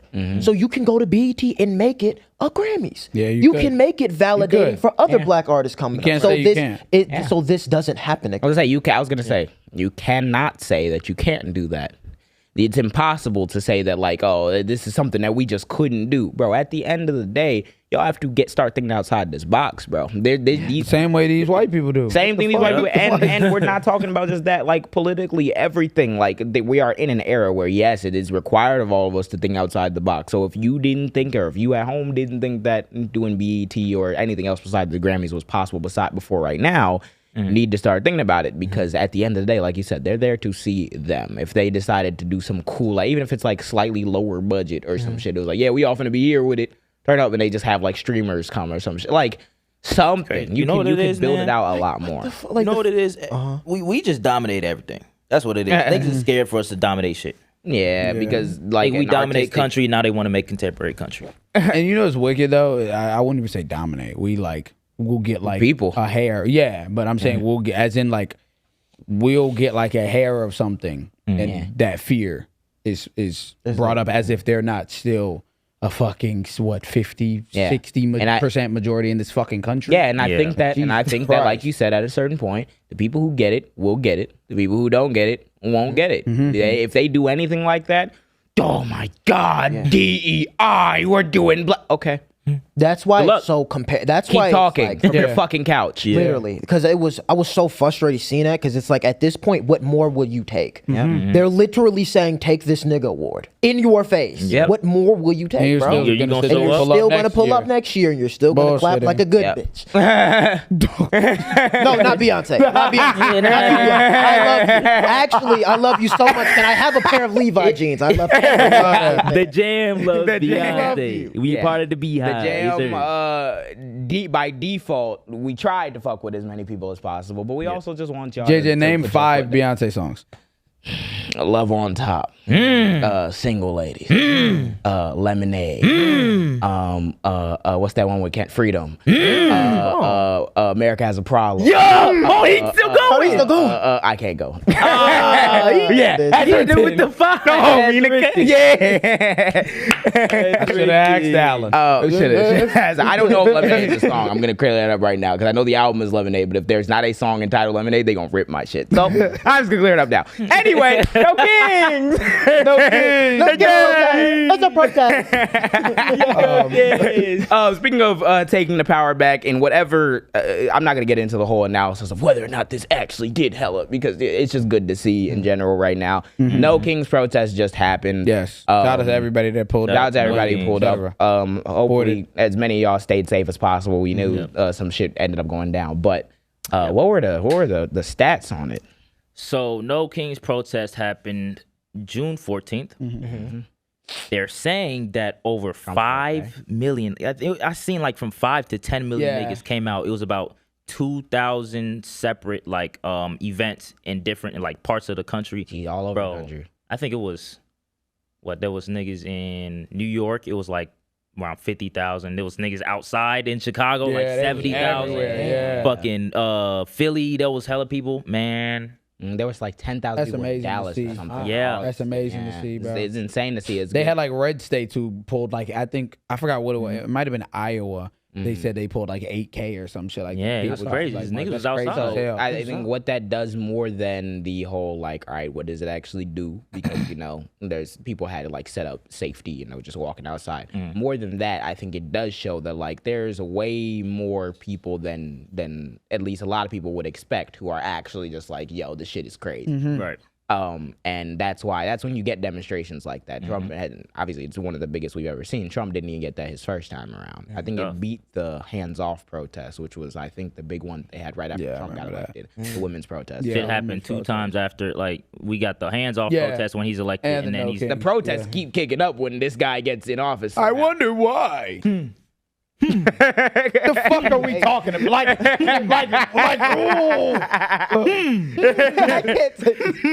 like, just damn, I don't know. Just I was bullshit. saying, could you tell us like how significant like that is?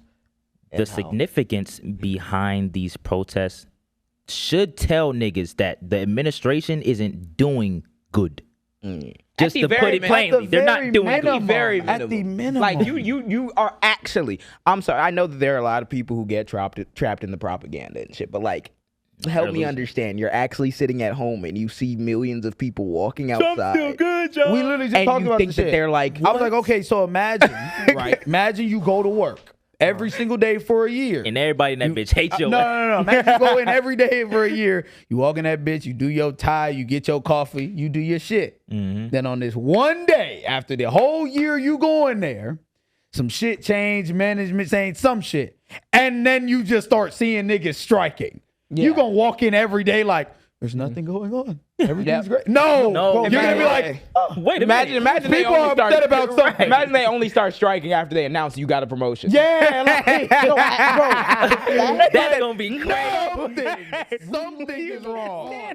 We live in a time where niggas on Twitter, niggas getting deported in LA, Marines detained a U.S. citizen, and these niggas saying it's looking like a third world country. Brad Lander got fucking arrested. Switch off. I was gonna say right after the this was separate from the No Kings thing, but I think it was like the next day. It was like a few days ago or like a day or so ago. Time doesn't mean anything anymore. Yep. But Brad Lander is also running for mayor in New York with Zoran, and they cross endorsed each other. So like rank one of them won, the other one two. Do whatever you gotta hugging do. and shit.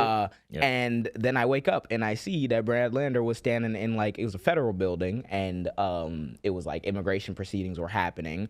So they would get like people would either get their case dismissed or they would like get like dismissed from the courtroom, and they're supposed to go with their family so that they can like continue through their asylum process. Because keep in mind, just get the illegals, get the criminals. They're getting people who are going through the legal process. All you do it the right way. They're doing it the right way, and then they're suddenly changing the rules and being like, nah, you're fucked. Go back wherever. That's not what you're supposed to do. That's illegal as fuck. So people will get their shit like denied, or like they'll get their case dismissed. And if English is not your first language, and even if English is your first language, what do you think I mean when I say your case is dismissed? That means that like we don't got no problem with you, right? Right. Yeah. But like they will say that like your case, like on file for you going through the immigration proceedings, is now dismissed. Which means that you can now be up to the whims of whoever. So it gets really confusing whether or not they mean that you're good to go, we can continue through the process, or you're just fucked. And either way, you have no bearing of knowing that because they didn't tell you that before you got to the immigration hearing. So Brad Lander was standing outside the courtrooms, and he said he went 3 days in a row. He's escorting people out to like their families to go, and they were fine. He did it 5 times with other families. It was good. This time, they tried it with 2 people. ICE was out there. They pulled the first nigga off. And then the second dude, they were walking like hand in hand, like locked in. And Brad is asking like, yo, where's the warrant? Like he's the comptroller in New York. So he like controls like city finance and stuff. He's just like, where's the judicial warrant? You can't arrest him without a judicial warrant. I need to see it. And they're like ICE agents are like tackling him and like pulling them apart. And they took the dude and detained him. And they detained Brad Lander too for a few hours. The fuck? Just illegal. All you do these ICE motherfuckers have brains? No, they yeah, they do. Like, they're covering their face. They know why they're covering their face. All of them have bandanas on, like have a bandanas and fucking sunglasses on. If I could say something right now, bro, we would all get bombed. Bro, let's talk about guys. It's the Juneteenth episode. Why is it that black people are still like criminal thugs, and these people are literally walking up with their face covered and kidnapping people? When do they get to be criminal thugs? Kidnapping. When? No, they just official. Straight up kidnapping in public. They're like official thugs. They're enforcing. They're not even allowed to like. I saw some shit. They was like talking about the rule books of what they're actually allowed to do and like can and cannot do. I don't even know if they're allowed to like just straight up detain people like police. You're not police. You're not allowed. They're not allowed to detain any U.S. citizens unless the person is obstructing justice, which assumes that you're obstructing a federal officer. That doesn't mean you're following the law, though. Yes. Justice of what? Yes. You're doing illegal shit. That assumes that you're obstructing a federal officer from enforcing the law. But if we're violating the law, violating the then how the law- fuck am I obstructing justice? I want to. We're Yeah. just violating the law, and I'm saying no because that's I like a have nigga, the law. You violated the law first, and then I say, well, no, I'm not going to follow your law because you're violating the law by doing this, and you say, nope, you're going to jail now because you violated my law that I violated. What the fuck are we talking And about? the thing You're that bullshitting. pisses me off too. I seen it was a story. I forgot what the dude's name was, but I guess he was sitting in the passenger seat with his homie. Oh, the nigga Dude got pulled out of pained the up. car? The dude, I guess it was an ICE agent. He came up to the window. He was like, "Let me see your ID." He was like, "You don't need to see my ID or whatever." He's like, "Well, we can do this easy way or hard way. You gonna show me your ID or whatever?" The nigga's he's Hispanic. Shotgun. Sorry. Bro. The nigga's Hispanic. So he ends up taking, the dude tries to roll up the window. He sticks his arm in the door, opens it, takes him out, put him in handcuffs, puts him in the back of the truck. Like- later to release him because he looked at his fucking ID and was He's like, a citizen. okay, you're a citizen. Shotgun. That is exactly what the fuck we said about mass deportation. We were talking about that, and we literally We talked about that literally said that when we shit. brought up stop and frisk. That's that. Yeah. Boom. Boom. You just started up, and think about it. He was much more probably calm than a nigga like me. I'm sorry. I'm going to I'm jail losing my shit, because you're bro. not about to reach your hand in my fucking car and open my door and then detain me for some shit that I didn't do because I'm a fucking citizen. The fuck are you talking about? can't. Yeah. And And if then- I blame your shit, I'm wrong. Yeah. You feel like, you know what I'm saying, on some Joker shit. Hey, blame your shit, I'm wrong. You're bullshitting. Bro. Crazy. You're The bullshitting. Florida deputy chief said, Yeah. Yes. if you react. Dang. Now, let's put it on paper, nigga. They just came here, you're detaining U.S. citizens and you're deporting motherfuckers off random. So if you react to it on protest, this nigga said, we will shoot you on sight. Your family We will will have to. What did he say? He said your family will. He They'll said call your if family you to- if you throw a brick at the car, or anything, or react to these police officers, we will alert your family where your remains are. Mind you, well, why we'll shoot why you would dead. you throw a brick? You shouldn't be. Why would we throw a brick? Because these niggas are violating your rights. The How rights hard that is y'all that say to we have. understand? Yes. If I slap the shit out your mama and then look you dead in your face after you try to punch me or you punch me, Yeah. and I And say, damn, shoot you. Nah, I'ma shoot you because you just punched me. Yes. You gonna be like, nigga, I only punched you because you slapped my mama. You don't get to What the fuck? It's that the easy. framing that the So right is simple, using bro. that pisses me off is that you don't get to say these people are just being lawless, they're obstructing federal officers. You can't obstruct, they're trying to do the law when you niggas You're have not. broken the law. Every law. The What law are you trying to The like- law is not determined by the Trump administration or by Donald Trump or any of these motherfuckers. The Exactly. law for how we're supposed to be doing immigration and conducting deportations and stuff was set in stone well before this administration came. So everyone else in the government who's not a fucking fascist and a racist has been operating on how the law that has been agreed to, we've been operating on. So that's why people would throw a brick, because someone coming in and snatching up your homie Or your child or your with child. cancer. That's why I illegal. found- You can't do that as a can't. federal agent. And as Can't much fucking as do like that. the whole thing how you brought up is like they'll call black people thugs. And like Yeah. you just saw the fucking Florida deputy chief said we'll tell you where your family and where your remains are. And they just the they thing- said, oh, if you're surrounding a car like in protest or whatever, you have the right to drive over these people. Like, bro, like, and and the then whole concept you're of the adding fuel. deportation. And Speaking then of that- the other day, Speaking of that, Yes, we're gonna yes. get right into that. So, with these No Kings protests, which is a good thing, right? We got people out here that literally their whole intentions is to fuck everything up. Okay. Road rage Drive through incident. people, guys. Police on Monday arrested a man accused of driving his SUV through that struck a 21-year-old woman marching at the No Kings protest, and she is now in the hospital with she's in critical condition. She has a cracked rib, skull injuries. This the nigga? That's the bitch ass nigga right there. Looks like the fucking music. The usual suspects. Jesus fuck, look at his Geeky mustache. ass That's nigga. it. I slapped Look at him. him, bro. Slap That's the just ridiculous. slap the mucus out that nigga. What the fuck wrong with you? God. I got a So hole he in my had tongue, bro. she ended up having severe skull injuries, cracked rib, punctured lung, broken leg. This bitch is 58 years old, from of Riverside, and was arrested because what state? he Riverside? What ain't state here. is that? Oh, It's not here.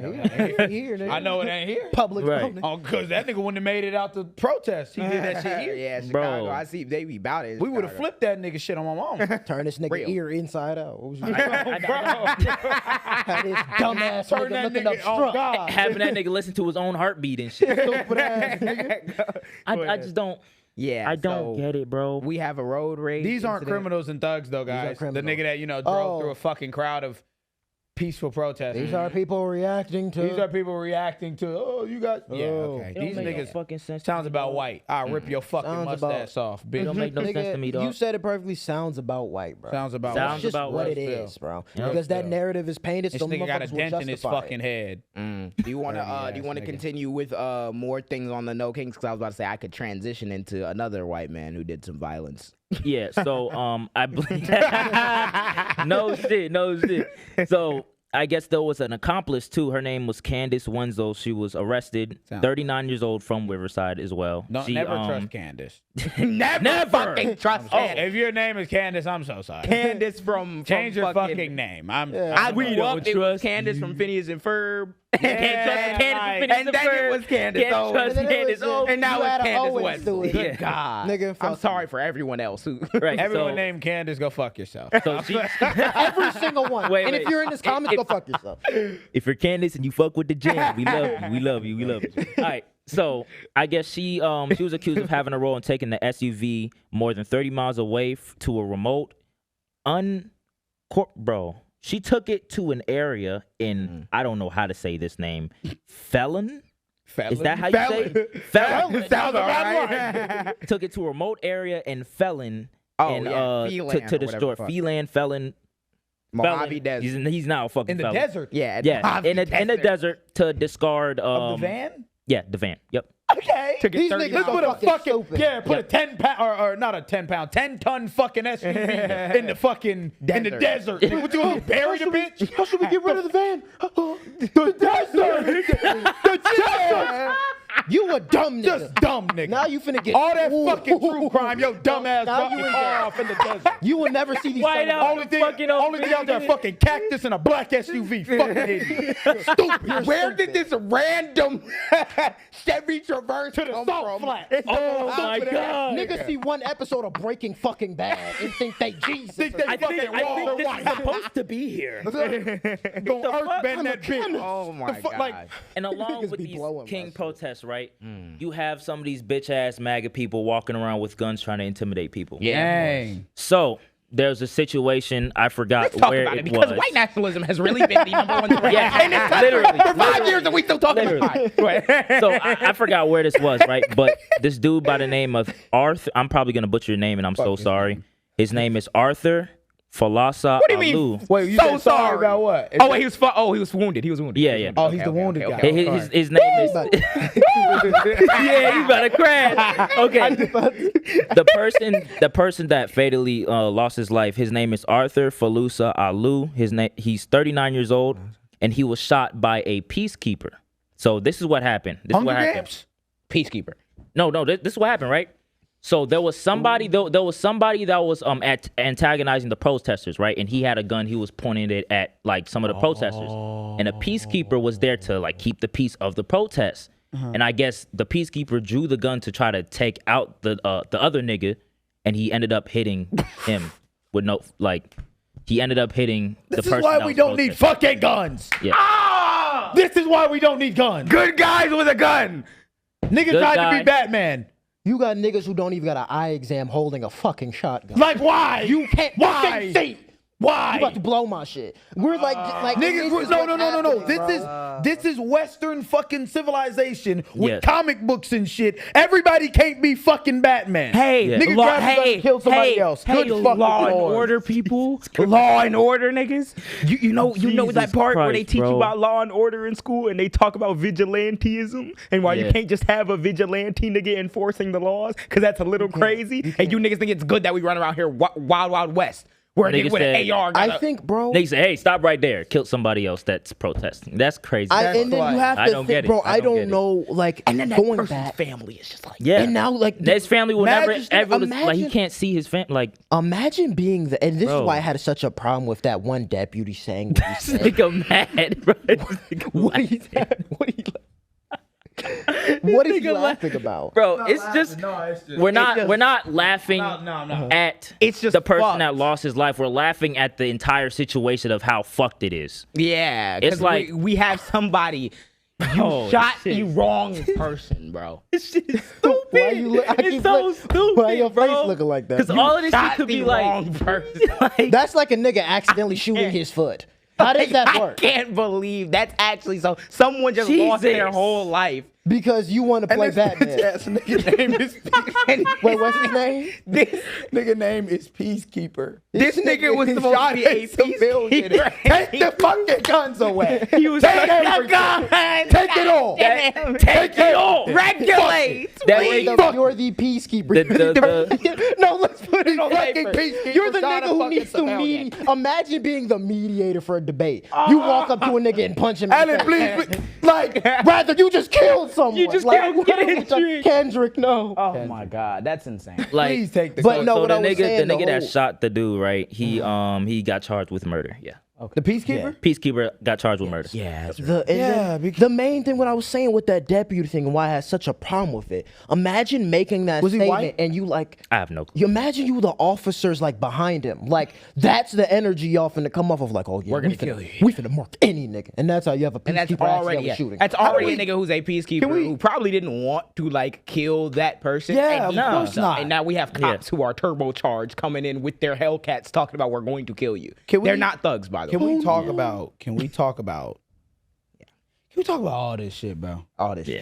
Can we do what we We're need to pretty do? much One- in the doom of the day already. Yeah, that's what I'm saying. This basically. is Doom, so we might as well Yeah. just group it. He also And I'm gonna leave off on this final point, right? So all of this happened, and No Kings protest happens on the military parade and also Trump's birthday. Fuck your birthday. Squeaky ass. Squeaky fuck ass that military Fuck your parade birthday, too. nigga. Shit ass thing. Shit. You have They- dictatorships have had a decade to practice this shit, and you guys have This nigga just squeaky fucked cakes the already. road. Like This nigga no just- shit. I don't fuck with what Kim Jong Un. Jong-un? Don't fuck with him. He's a bitch ass nigga. We don't like him. But his military parades though. But that nigga military. He said Trump got caught on a hot mic saying like he wants people to like look up, like respect him like they do in North Korea.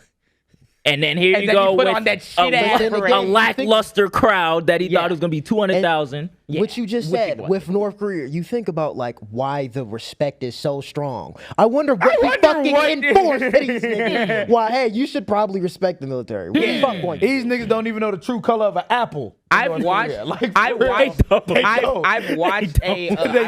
I watched a YouTuber. Niggas don't got lights. I watched a YouTuber. He got invited into North Korea, and he went to like a school, and it was the most heartbreaking Dystopian, shit. yeah, it it was is. the most heartbreaking shit to watch because like the kids in the school are getting like questioned or whatever, and they know that he's recording or whatever, so they're like answering shit in a way. It's like everyone's PR trained. Yes. Yeah, Since you're a kid, that's you're crazy. PR Children. trained. Because if you say the wrong thing, like that nigga will disappear your family or like Some some like shit. Fire Nation. There was shit, a thing like in real force life. that like Oh my they goodness. needed. I remember it was a story. Is like most like neighborhoods needed that a picture of Kim Jong Un on the wall Just to like that's respect. They ridiculous. just do that. So everywhere. That's what I'm saying. as It's Trump nuts. making that Propaganda. True. statement, Him on a hot mic saying that in general is like, It's- okay. Can we move? It was a normal Tuesday. We didn't even talk about it. so Okay. if Trump is saying that, what do you think he's going to enforce to us to have But that if he's same trying to respect? enforce with this pussy ass military, like the Yeah. problem is, like we said, what was it? Like $45 million.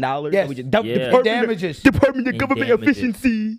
Those niggas just fucked we the just road burnt up. 50 Fuck the- mil on a road because your tanks cannot be driven on civilian roads. And And now at he's least- selling phones to make it up. And then he for started it. a phone. The Selling fucking- phones to selling make up phones. for You it. sell Yeah. phones, shoes, Yeah. and everything. Bullshit. And And then at- one of the tanks killed a woman the other day. One of the tanks killed a woman. They she ended up, which I don't know the whole situation with her like falling and anything. But either way, like Tanks. it don't matter if the sorry, tank. It God. don't matter if the tank got up and walked and killed that woman. It's still your fault, bitch. Yeah. If I would Nigga. have to ask a question before we even get to anything.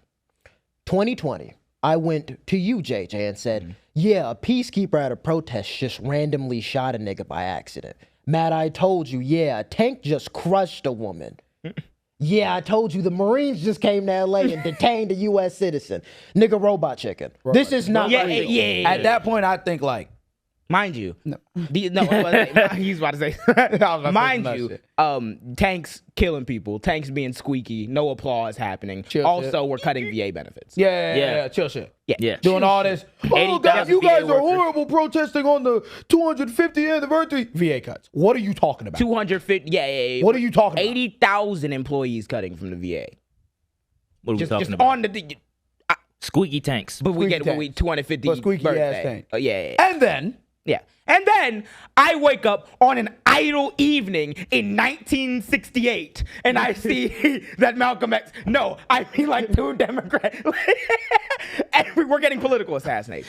We're getting terrorists. we're getting terrorists. We're getting assassinated. Mind We're you, getting terrorism. by the same group of people that have labeled us savages, dangerous, thugs. The enemy from within. The enemy from within. What did they try to do as soon as this story came out? Before anything happened. Before nothing. Immediate fucking response before anything happened. Guys, it's like people who are watching the jam. You don't understand what it's like, but it's like slamming your head into a wall over and over again. When I see a terrorist attack happen, or somebody got killed, or some right-wing, and before anything happens, Charlie Kirk and them already know it was a leftist agitator, it was Antifa, it was XYZ. And then 30 minutes go by, and it says the nigga voter registration was Donald John Trump in 2016. I just don't, like... The nigga roommate came out and was like, he was a Trump supporter. Yes. You know what it is? I think we're trapped in the Speed Force or some shit. We have to be. Okay. Who trapped someone? So, to those of you guys who don't know, we're in the 60s. An assassination happened. Melissa Hortman, who's a Democrat, she was the former Speaker of the House for the Minnesota House of Representatives. She was killed with her husband in the assassination, and then with her husband Mark and their dog, their family dog, got killed too. They shot the dog and they had to euthanize it. Yeah. Jesus So like their children seen it. Yeah, everything. They said that the dad had like blocked the daughter. So that's like the whole situation is fucked. And then State Senator Jeff Hoffman and his wife Yvette were also shot, but they survived. So the person, his name is like Vance Bolton or some shit. Did they kill him when they apprehended him? What do you think? Oh, you want to know what else they found?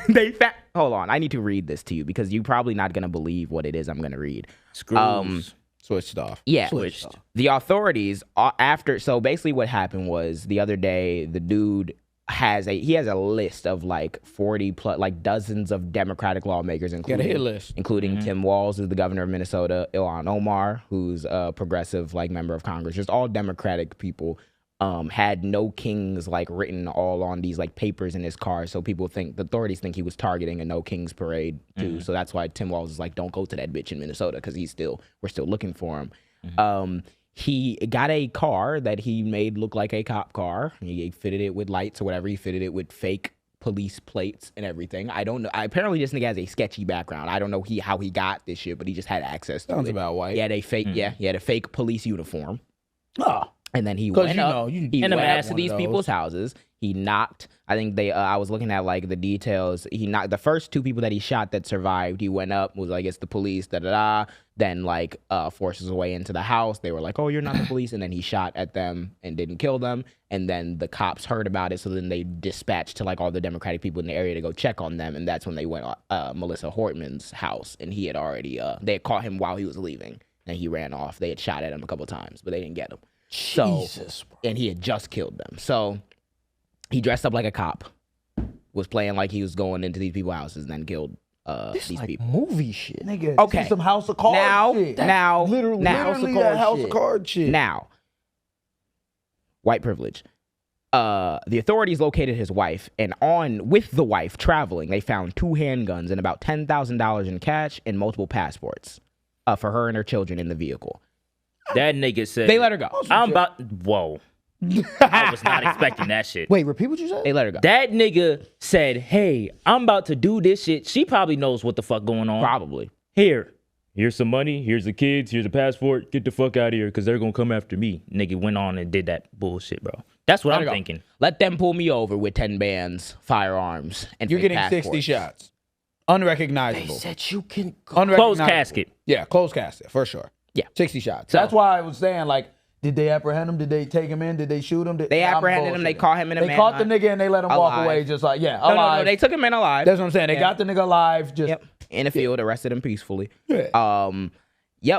They got text no, messages just and happens to everything. kill So- 2 Democrats. Imagine if AB killed 2 Republicans. Okay, that's what I was gonna say. The thing about this, so Melissa Hortman also, condolences to her and her family. Basically, what ended up happening, apparently she was very instrumental in getting a bunch of legislation passed because the whole thing with Tim Walz, which is what propelled him to maybe be president, or he was a good pick for vice president, was because he had like a very slim majority in Minnesota, and they still got a bunch of progressive shit done, like with their slim majority. They're like, we're just doing this shit. And Melissa Hortman, who was, I believe, the speaker at the time, was very instrumental in getting that stuff done. He was also targeting a bunch of like pro-life or no, pro-choice activism. He's targeting a bunch of people who like own clinics and Democrats who had like been pro-choice and everything. So because he was like a evangelical like preacher, I believe, at one point. Yeah, they said he was a. So my question is, when do we start considering like this ideology terroristic, and when do we start considering him a terrorist? We stopped talking about it. It's already not even in the news as much as it should be when this person who was a right-wing evangelical pro-life killed 2 people. And we're not even discussing if this happened to the right. These people's names. Media circuit Remember of hell. Ashley Babbitt? You remember her Yes. that name? Yes. The woman who fucking Yeah, the broke woman into who the United broke- States yeah. Capitol Yeah. and got shot because she broke into the Say United her States Capitol? name, nigga. Why? Why are we saying this woman's name that walked into the Capitol and got blamed, rightfully so, because you walked into the Capitol? What the fuck? Literally trying to break through the doors.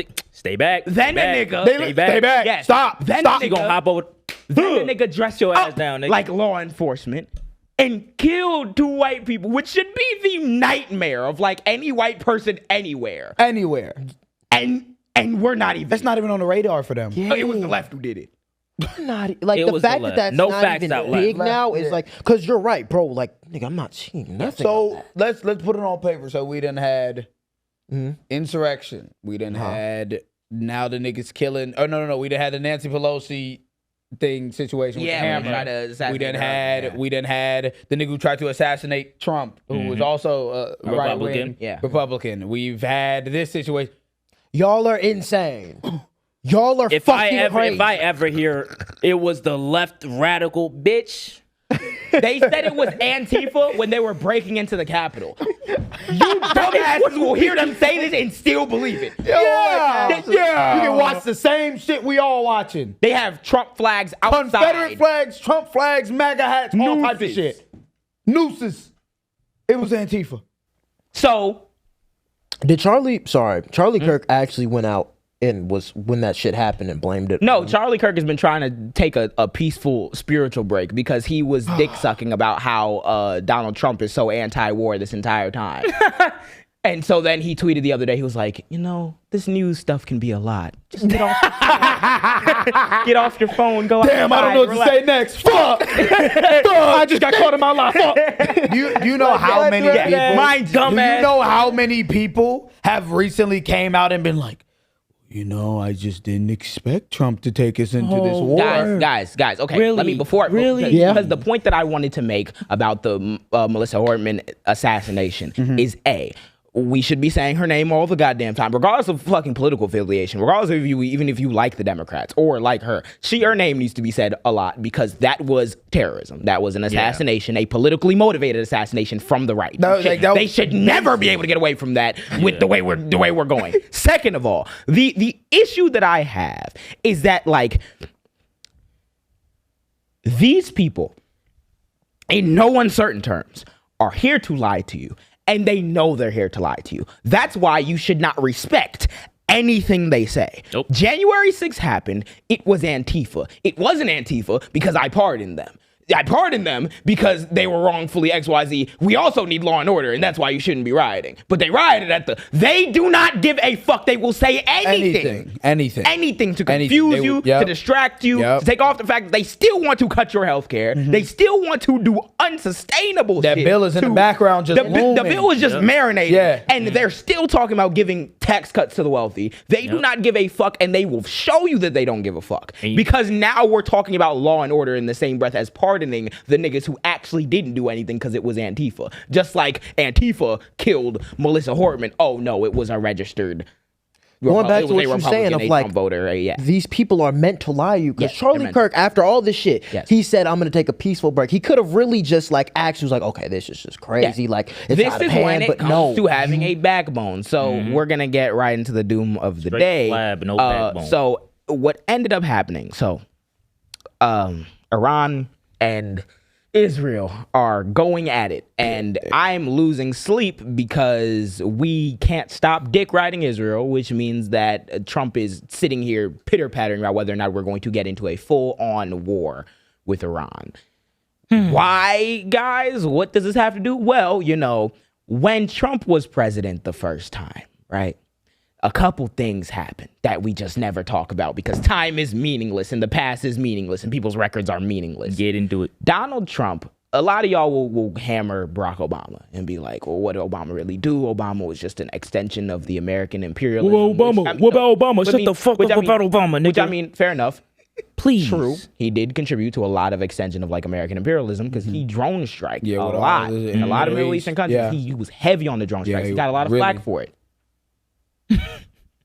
Donald Trump increased his drone strikes, did more than him in 4 years by about like 400-something%. Nobody wants to talk about that. It's always Donald Trump. The deal. Donald Trump has never, and anyone who said this to you over the last however many years is a fucking liar that should be never respected.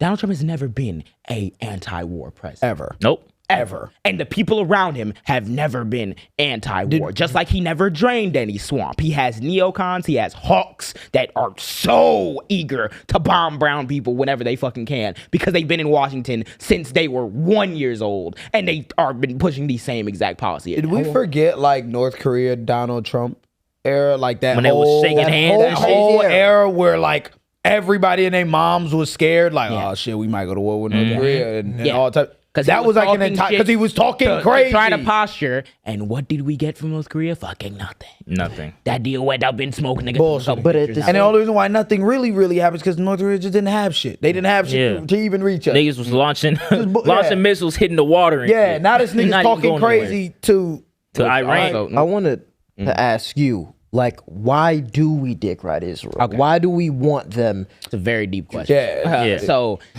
okay. Let me start by explaining everything that's going on. So first, we have when Trump was president the first time, there was an Iran nuclear deal that Obama negotiated. And it was going well. They had checkers at the UN that were meant to go into Iran and certify that they were following protocol. For as long as we had that deal with them, they were following it. It was like in the mid-2010s, like early 2010s to mid-2010s. And when Trump became president, he got rid of the Iran nuclear deal just because it was an Obama legacy accomplishment. He said he didn't like the deal. We don't know why. And then he said, we're going to do another deal or some bullshit. So yeah. Basically, the deal was to like, I think it was to regulate the nuclear weapons. Yeah, right? So it was basically just you had to like it's damn near like checking in. Like there's an article I found from presidents. There's an article I found from Samuel M. Hickey, who's from the Center for Arms Control and Non-Proliferation. This was in 2020. He said May 8th marked 2 years since President Trump formally withdrew from the Joint Comprehensive Plan of Action, which is the deal we had, better known as the Iran nuclear deal, while maintaining that it is the policy of the United States that Iran can be denied a nuclear weapon and that intercontinental ballistic missiles. So we really don't want them to get that weapon because they don't like us because of our shit and our foreign policy approach to that region.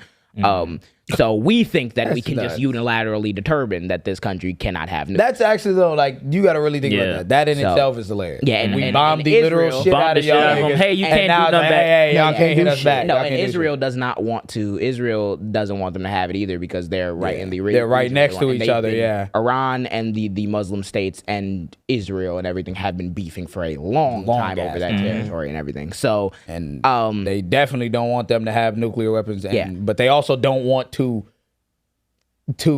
disclose their nuclear. They keep trying to bullshit like they have none. So okay. Israel keep being like, no, we have none. No, they got it's some known shit. that Israel has. Yeah, it's known we that know Israel y'all. They have. has We know y'all nuclear have weapons. They've They said have that them. they have them. And we've been giving them like a lot of weapons and everything. So they have all types of shit. They don't want Iran to have it because they're like, oh, it can pose an imminent threat. So what happened was during this deal, Trump ripped it up, and then in retaliation for us backstabbing them and being like, yeah, we're not going to do this deal.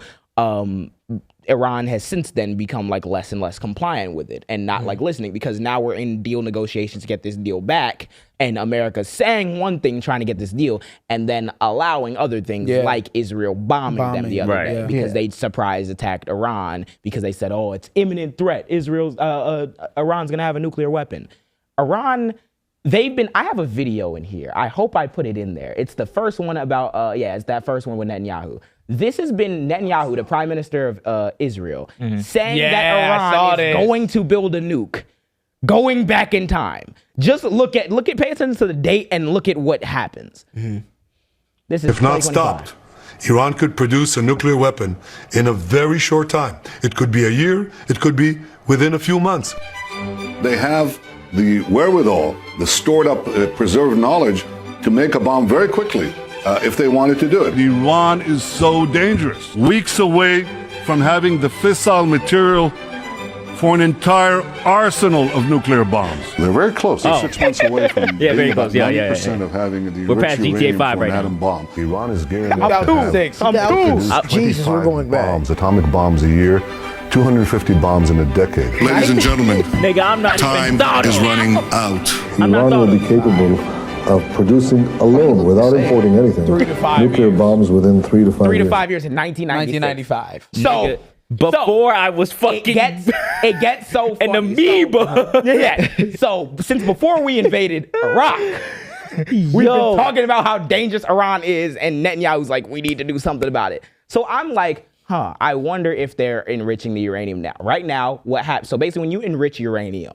to a certain level, it's like 90% or whatever, then you get to be able to create nukes. So they said that Iran's, according to their shit, like the data that we can get, is at 60%. Which means they might have enough to make like some nuclear weapons, but that does not mean that they have enough to make an entire like sophisticated nuclear delivery system. Because you got to fire the bitch and make sure it's precision accurate. You can't just drop that bitch off and run if- away. You so gonna kill if your right damn now, self. run away. You gotta have something that can carry the bitch Drops to the fly bomb. over, So drop if it, like- right now Iran to drop motherfucker. So if right now Iran decided to make a nuke, which now we don't know what the fuck they're doing because they just got bombed, their nuclear facility just got attacked, and their head negotiators and nuclear scientists all were killed in this attack. Like Iran, like yes, Israel targeted head military officials, decapitated a lot of their military, decapitated a lot of their nuclear scientists and their negotiators. So yeah, Jesus Christ. in their attack. So now we don't know what the fuck they're about to do with this nuke shit. But even if they decided like today that they want to make a nuke, a lot of experts said it could be up to a year before they actually do it because you have to have the thing to deliver the nuke. So they have to design all that shit too. Which is why they have been checking in still to this day, up until March of this year, monitoring what Iran's doing. And Tulsi fucking Gabbard, I believe this was around Signalgate, testified in front of Congress. Tulsi Gabbard is our director of national intelligence. Look what she said about Iran. The IC continues to assess that Iran is not building a nuclear weapon, and Supreme Leader Khamenei has not authorized the nuclear weapons program that he suspended in 2003. Tulsi Gabbard testified in March that the intelligence community said Iran wasn't building a nuclear weapon. I don't care what she said. I think they were very close to having. Just I don't bullshit. care. I don't care what she She said. just testified. Just This nigga bullshit. said he Your doesn't director of care. national intelligence said that they're not building a nuclear weapon as of March 2025. And you said, I don't give a fuck. I think that they were close. And then Tulsi Gabbard came out and was like, yeah, we're on the same page.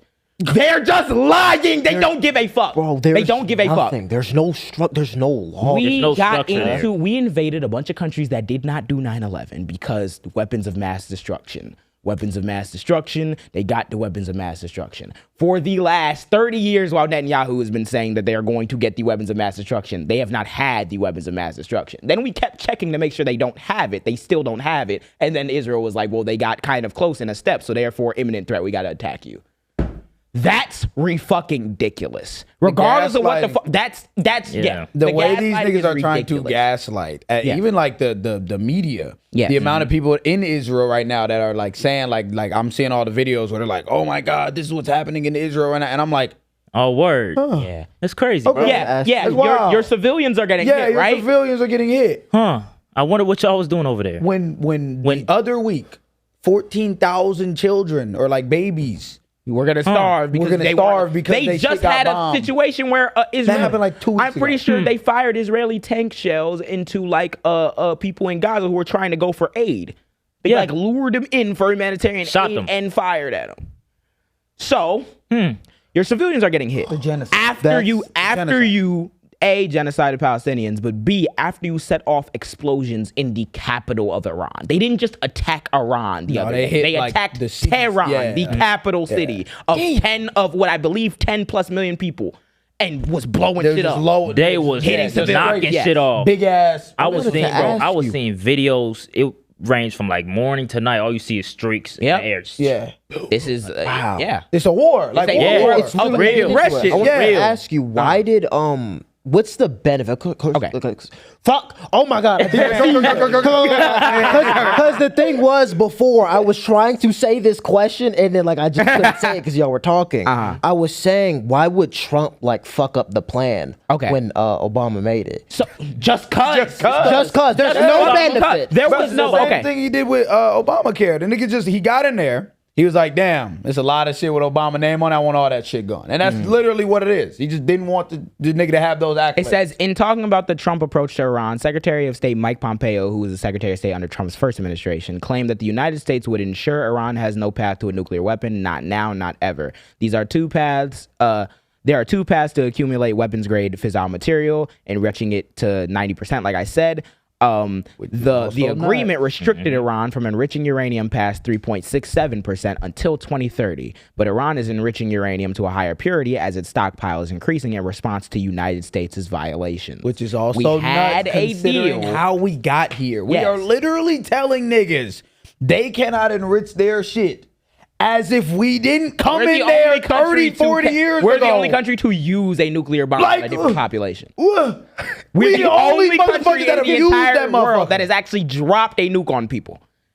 And we are the ones that are trying to police their uranium stockpile, and then we keep fucking with them in this deal, and now we're pushing it more likely that they will just get a nuke because now they're at full-blown war with Israel. And guess who is being briefed on it behind the scenes apparently, and who actually helped out with it, according to the fucking senator of Texas, who wasn't supposed to say what he said on air, but he sat down with Tucker Carlson of all fucking idiot and got boiled like a fucking hot dog. Let's watch the clip of him interviewing Tucker. How many people live in Iran, by the way? I don't know the population. At all? How many people live in Iran, by the way? I don't know the population. At all? No, I don't know the population. You don't know the population of the country you seek to topple? How many people live in Iran? 92 million. Okay. Yeah, how could you not know that? I don't sit around memorizing population tables. Well, it's kind of relevant because you're calling for the overthrow of the government. Why is it relevant whether it's 90 million or 80 million or 100 million? Why is that relevant? Because if you don't know anything about the country... I didn't say I don't know anything about Okay, what's the ethnic mix of Iran? Cooked. They are Persians and predominantly Shia. Okay, this is cute. It's not even... You don't know anything about Iran. So okay, I am not the Tucker Carlson expert on Iran. You're a senator who's calling for the overthrow of the government. You're the one who claims anything about the country. No, you don't know anything about the country. You're the one who claims they're not trying to murder Donald Trump. You're the one who can't figure out if it was a good idea to kill General Soleimani, and you said it was bad. You don't believe they're trying to murder Trump. Yes, I do. Because you're not calling for military strikes against them in retaliation. And if you really believe that, we're carrying out military strikes today. You said Israel was right with our help. I said we. Israel is leading them, but we're supporting them. Well, you're breaking news here because the U.S. government last night denied, the National Security Council spokesman Alex Pfeiffer denied on behalf of Trump that we were acting on Israel's behalf in any offensive capacity. No, we're not bombing them. Israel's bombing them. You just said we were. We are supporting this is Israel. High stakes. You're a senator. If you're saying the United States government is at war with Iran right now, people are listening. Okay. We're fighting like we're in the upside down. Bro, I can't believe that. Yeah, we're First of all, we're in the upside down, nigga. What the fuck is going on? What the fuck was that? This nigga got pressured so much he just revealed their fucking beating the shit out that nigga. Every point. So Trump staff and everybody has been very hesitant to say like what we are helping with, what we're not helping with, because they know how it looks. America has to their fan base who's been screaming for years, oh Ukraine, Yeah, we sending all this money to you. Now we're about to send. troops. So. Thought he was the no-war president. Yes, the no-war president, and now we're here, and that war Kamala's gonna send us into World War III. She gets on cycles, man. You don't know. She's gonna act out a rat. I think when you really put in perspective about that whole new shit, when you're like, we're like really the only one that did it, it's like, wow. Mm-hmm. So now we're in a place where the shit is getting very scary.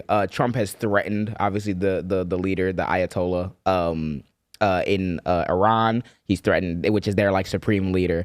He's already done Israel's already done killed a bunch of like their military officials. So now them and Iran are going back and forth, like just trading missile fire. And we're still waiting on Trump's thing. A bunch of different countries have taken their like dignitaries out of Iran. Like people are kind of aware that shit's about to go down. And Trump tweeted in the middle of the night. Iran just said, Iran just say, I think was like, they said if the U.S. like gets involved, basically it'll be an all-out war as well. Yeah. Like, they are not fucking. Trump tweeted in the middle of the night, it just randomly like, oh yeah, evacuate Tehran, which 10 million people like live there. You're not gonna do that quick. So something is about to go down. There are Democrats that are trying to stop this from happening. I think Bernie introduced legislation trying to block, because keep in mind, this is illegal and unconstitutional. We need to, there was this authorization of use of military force that was passed after 9/11 that basically just gave the president more leeway to deploy the military in specific situations in the Middle East or whatever. Mm-hmm. But if you're doing acts of war that requires Congress is supposed to declare war. They told us this in fucking Schoolhouse Rock, 5th grade, 6th grade, 7th grade. Congress declares war. So if we're going to start a war with Iran, or if American anything is going down there, we need an act of Congress. If we don't get that, it is illegal again, and you bitch ass niggas cannot tell me about rule of law. Stop it. So there are some people who are trying to block it. Chuck Schumer is also wait, guys, let's still react. Yeah, he still has not had a substantial reaction to anything that has happened. He's been on a book tour talking about how the real anti-Semitism is on the left. That book tour is about to end very fucking shortly. He better get back to work. He's been on a book tour. Yeah. So if I could say what I want to say about him, I would. Yeah. So he's take that how you will. He's part of that guard of leadership that is some utter bullshit. And they're very hamstrung being beholden to Israel. So they're like, well, first I want to stress the right for Israel to defend itself. When they started this they actually fuck everything else that you're saying. They started this shit. Defend yourself. Defend yourself from what? The weapons of mass destruction that we still can't prove. That Tulsi Gabbard said wasn't even there already. And now you niggas are trying to peel back the narrative like you didn't just say this months ago. I'm still stuck on that interview. Yeah. Yeah. That nigga look like a... So, because I was going to say, he's calling for overthrowing the government. Yes, the solution is they want to overthrow the government in Iran, put somebody who's pro-Western, friendly to American democracy, and then we get to capitalize off their oil or some shit. That's the whole thing. So you guys are calling for regime change in this country, taking the determination out of their hands, and you don't even know the population of the people who live there. Just like Marjorie Taylor Greene didn't read that bill that she voted on the other day. They are incredibly irresponsible, incredibly racist, incredibly dumb, and should not be. It means nothing to you. The day is gonna come, though. The day is gonna come. Everybody's gonna go to jail. Yep. Real. So so we're still sitting on our hands. The Democratic side, at least, is still sitting on their hands, waiting how to respond to this because so many of them are taking bread from APEC. Democrats are so it's hard to have a moral center anymore. There's like 5 good Democrats. Yeah, but with it being said, no, Americans do not want to fucking go to war, and none of you niggas at home want to go die in Iran. So let's hope that we don't get there, and let's listen to niggas when they show you who they are. This nigga has never been anti-war. Also, can we please shut up the whole, like, we invested $1 trillion into our defense budget, we'll be fine, all that bullshit. I get you guys played COD campaign a few times. My nigga, that's not a good thing. War is not in no way, shape, or form a good thing. You're not respawning, my nigga. Once that bomb hits you, it's over. Like, you're no idea what is never. And also, if we cut our military budget in half, we'd still be spending more than Russia and China combined. Please stop. Like, and the thing is, I feel like toward this hyper militarism. Everybody, I've had the hiccups. I'm sorry, I've had the hiccups for like 10 minutes, and I've drunk the tea and the fucking water. It's not helping. Hit me in the fucking chest. I feel like when people hear about war, they feel as if the shit can't happen over here and it just happens overseas. It's because like you genuinely when they say all out when you think war, when these niggas think war, they genuinely think like, all right, we sending troops over there. You read about it in the news.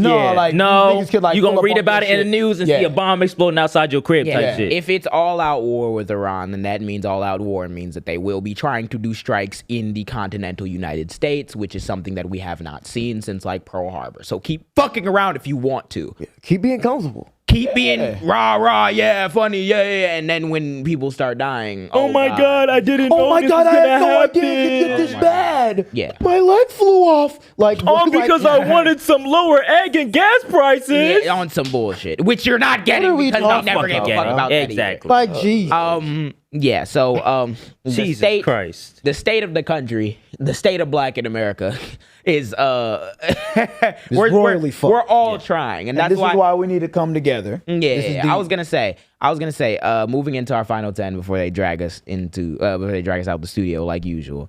I kind of wanted to focus this Juneteenth episode on us. You still got to address like some of the world stuff, that's going on, just to stay up educated on everything. But the thing that I want people to understand and see is that a lot of these world struggles and a lot of these struggles that like have broader implications also do affect like our community directly, which is kind of why you have to care about it somehow. Like, the draft, like we're not talking about a draft yet, but like, the war technically doesn't affect black people directly. But who are the people that's gonna be in them trenches? Who's gonna be in the trenches? Does come to it. It's our regular asses, exactly. not the rich people who are making this shit happen. So those things intersect. And we were getting a bunch of comments, which we've seen y'all, we've been hearing y'all, about our last episode where we talked about the black and brown unity piece. And I don't want to give the impression that like we inherently speak for everybody within the community, or that we know everything and cannot be fallible. But a lot of y'all give that same impression too when you'll like use the age and stuff as like as one of those things. We've been getting a lot of y'all are young. Yeah, let's stop with the age. Stop with that age. Like, that shit don't make no damn sense. That shit, I'm gonna say some disrespectful shit. The issue with it is that I feel like moments in history kind of mean that you have to like have a strategy shift or do something within that moment. Because at the end of the day, we're going to all be talking about this shit and what our actions were in this time. And for me to say that I don't see how we should be like self-segregating in a moment where the same threat is like it's like if I was to sit on my hands as like Mexican people became targeted during like the Civil War, right? We're not in a civil war. It's different historical context. But you're not going to see me looking at anything the Confederates are doing and being like, yeah, I'm just not going. I'm cool with that because it's not, I'm not Mexican. One. Yeah. At the end of the day, even if in your mind you can't see the compassion in the human being next to you because you assume that demographic of people like believes one or similar things about you, even if you can't see the humanity in the person standing next to you, as a pro-black thing, any ground that the Nazis gain is bad. Don't matter who you're targeting. No, like period. Period. I don't want it to have That's it out. literally Point. End the period. It's not Peace out, about. y'all. Like, it's not about. 'cause It's not you personally. Like you talking about, oh yeah, like Mexicans been racist all this time, bro. You're fighting against the concept of oppression. Where does oppression go to us? Nigga? Yes, and also, and the thing is too. also, Before you go, yeah. we're not saying that there's a lot of. We're not saying that there isn't any Mexican or Hispanic people that associate themselves with white people and they look at us weird. We also not saying that Hispanics aren't racist. There's a lot of racists in Hispanics. There's a story. There are people say the N-word all the time. I don't think you should. This one lady, I guess I don't know if it was her dad or her uncle got taken in by ICE and he's about to get deported. And he's like, I think he was like terminally ill with cancer. And she was calling out for people to like help for like a GoFundMe and shit. And at the end of her like talking about it, she was like, I'm so angry at myself because I voted for Trump. So it's like, yeah, there are people. Yeah, there are people who are getting like what they voted for. Yeah, but there are people who are in fact not.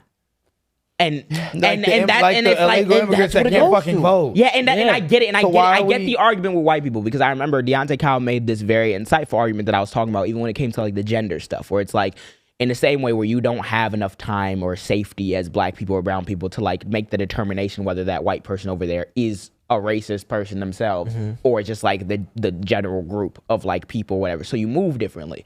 I can get that on a level because white people do have that institutional power and they shape everything. And they also our history. and they also have shaped the negative stereotypes that brown people believe about black people and that black people believe about brown people and all the way around because it's the divide and conquer strategy. So I understand that. But especially people who are also disenfranchised, people who do not have the institutional power like white people in the sense, I don't think that it's meaningful making the distinction of like, or trying to say that you can't make the distinction on who voted for it, who didn't, because at the end of the day, that same power of authoritarianism, racism, and fascism is coming for them. And that's why at the end of the day, like, I care about it. Yeah, that's why at the end of the day, it matters, because I'm like, I completely get it. There is not a racial demographic in this country that you're going to find that has had like a positive history with black people. Yeah, it's not. There's a lot of shit that has been fed out through the media that these people believe about us, that a lot of people think that they have the claim to like the word that was designated for us, like, because that cultural mix, despite the fact that a lot of them are anti-black. Ooh, all of that, cool.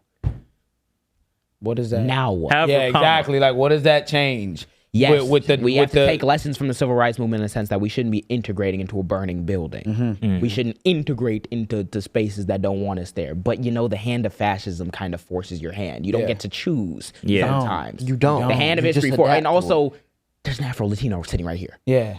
So there's so much intermingling. That bitch ass nigga that was like, hold on. No, because I was gonna bring that up. Bitch ass nigga. You know who you are. It's the fact that like, not only you can't say no if you don't date a Hispanic person. Shut your lame ass up, nigga. Fuck. Yeah, and even what are we talking about? Yeah, and then you have to also look, bro. And then that's where like I don't like the narratives being painted when it's like, oh, y'all young.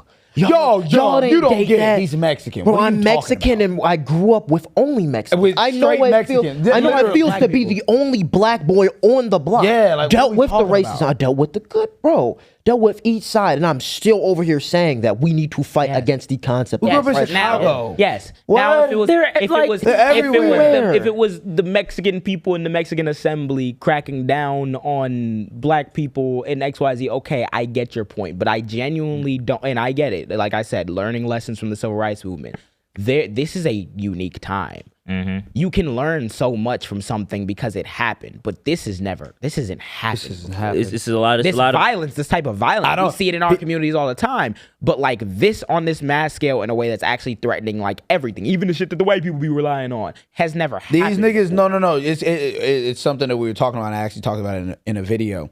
You guys have a very flawed perspective on how bad this shit could actually get. Yeah, y'all are still playing this shit. Like, and I get it. History repeats itself, yes, but y'all are playing this shit as if it's like, if it's a fucking game. 4 years and no. Say, like, This could be like the end of democracy. I've seen people say, let's be real, if you got American citizenship, you're fine. No, What you're no, not. you're not, bro. Because when they're arresting people and locking them up without due process, what do we? People who are does that literally. affect? People are citizens that are getting picked up, and they already tried to sign some shit about birthright citizenship, and it got fucking denied by the federal courts. But that's one instance of it. That's already on their minds. What do you mean? They said that out loud. They said it out loud. You said that you want to get rid of the 14th Amendment. Birthright citizenship, which was the thing that gave black people citizenship in this country because they were slaves before, they weren't born here.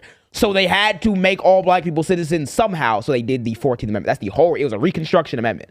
And this nigga in the White House has out his mouth said we need to like reevaluate birthright citizenship. They hate you. I don't have to tell you at home that they hate you. You know that they do. That's why I'm like, I don't give a fuck if they hate the nigga next to me who also doesn't like me at times.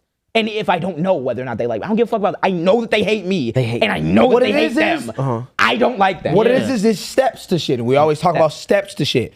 A lot of people, y'all think y'all got that. You don't got the answer, Sway. You know what I mean? Yeah, in a sense of like, motherfuckers be thinking they had the answers to all this shit. And I'm not saying that we do. But we got the jam. Yeah.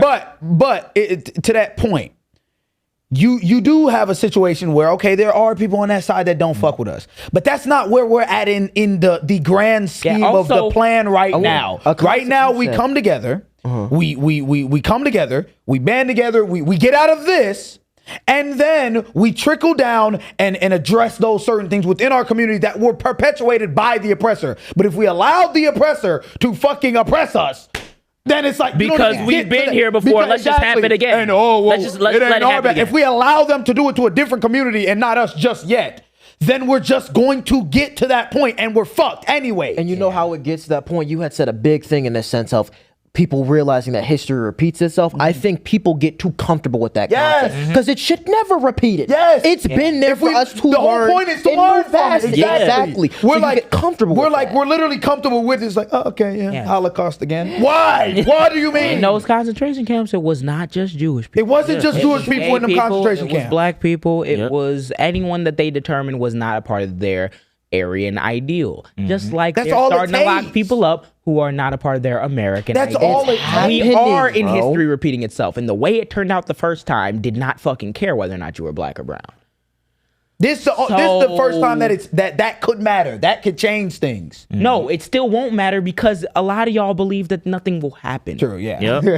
Yeah. I can't say the same, bro. That's really, it's like if you don't even believe that, we are in the history book period, is like what we got. If you don't believe we're in that period, then you just have no idea. If you sat here for 2 hours and you still think like it's not like that, you're like delusional. We don't talk about assassinations. We don't talk about like gang. Y'all, go back to a year ago.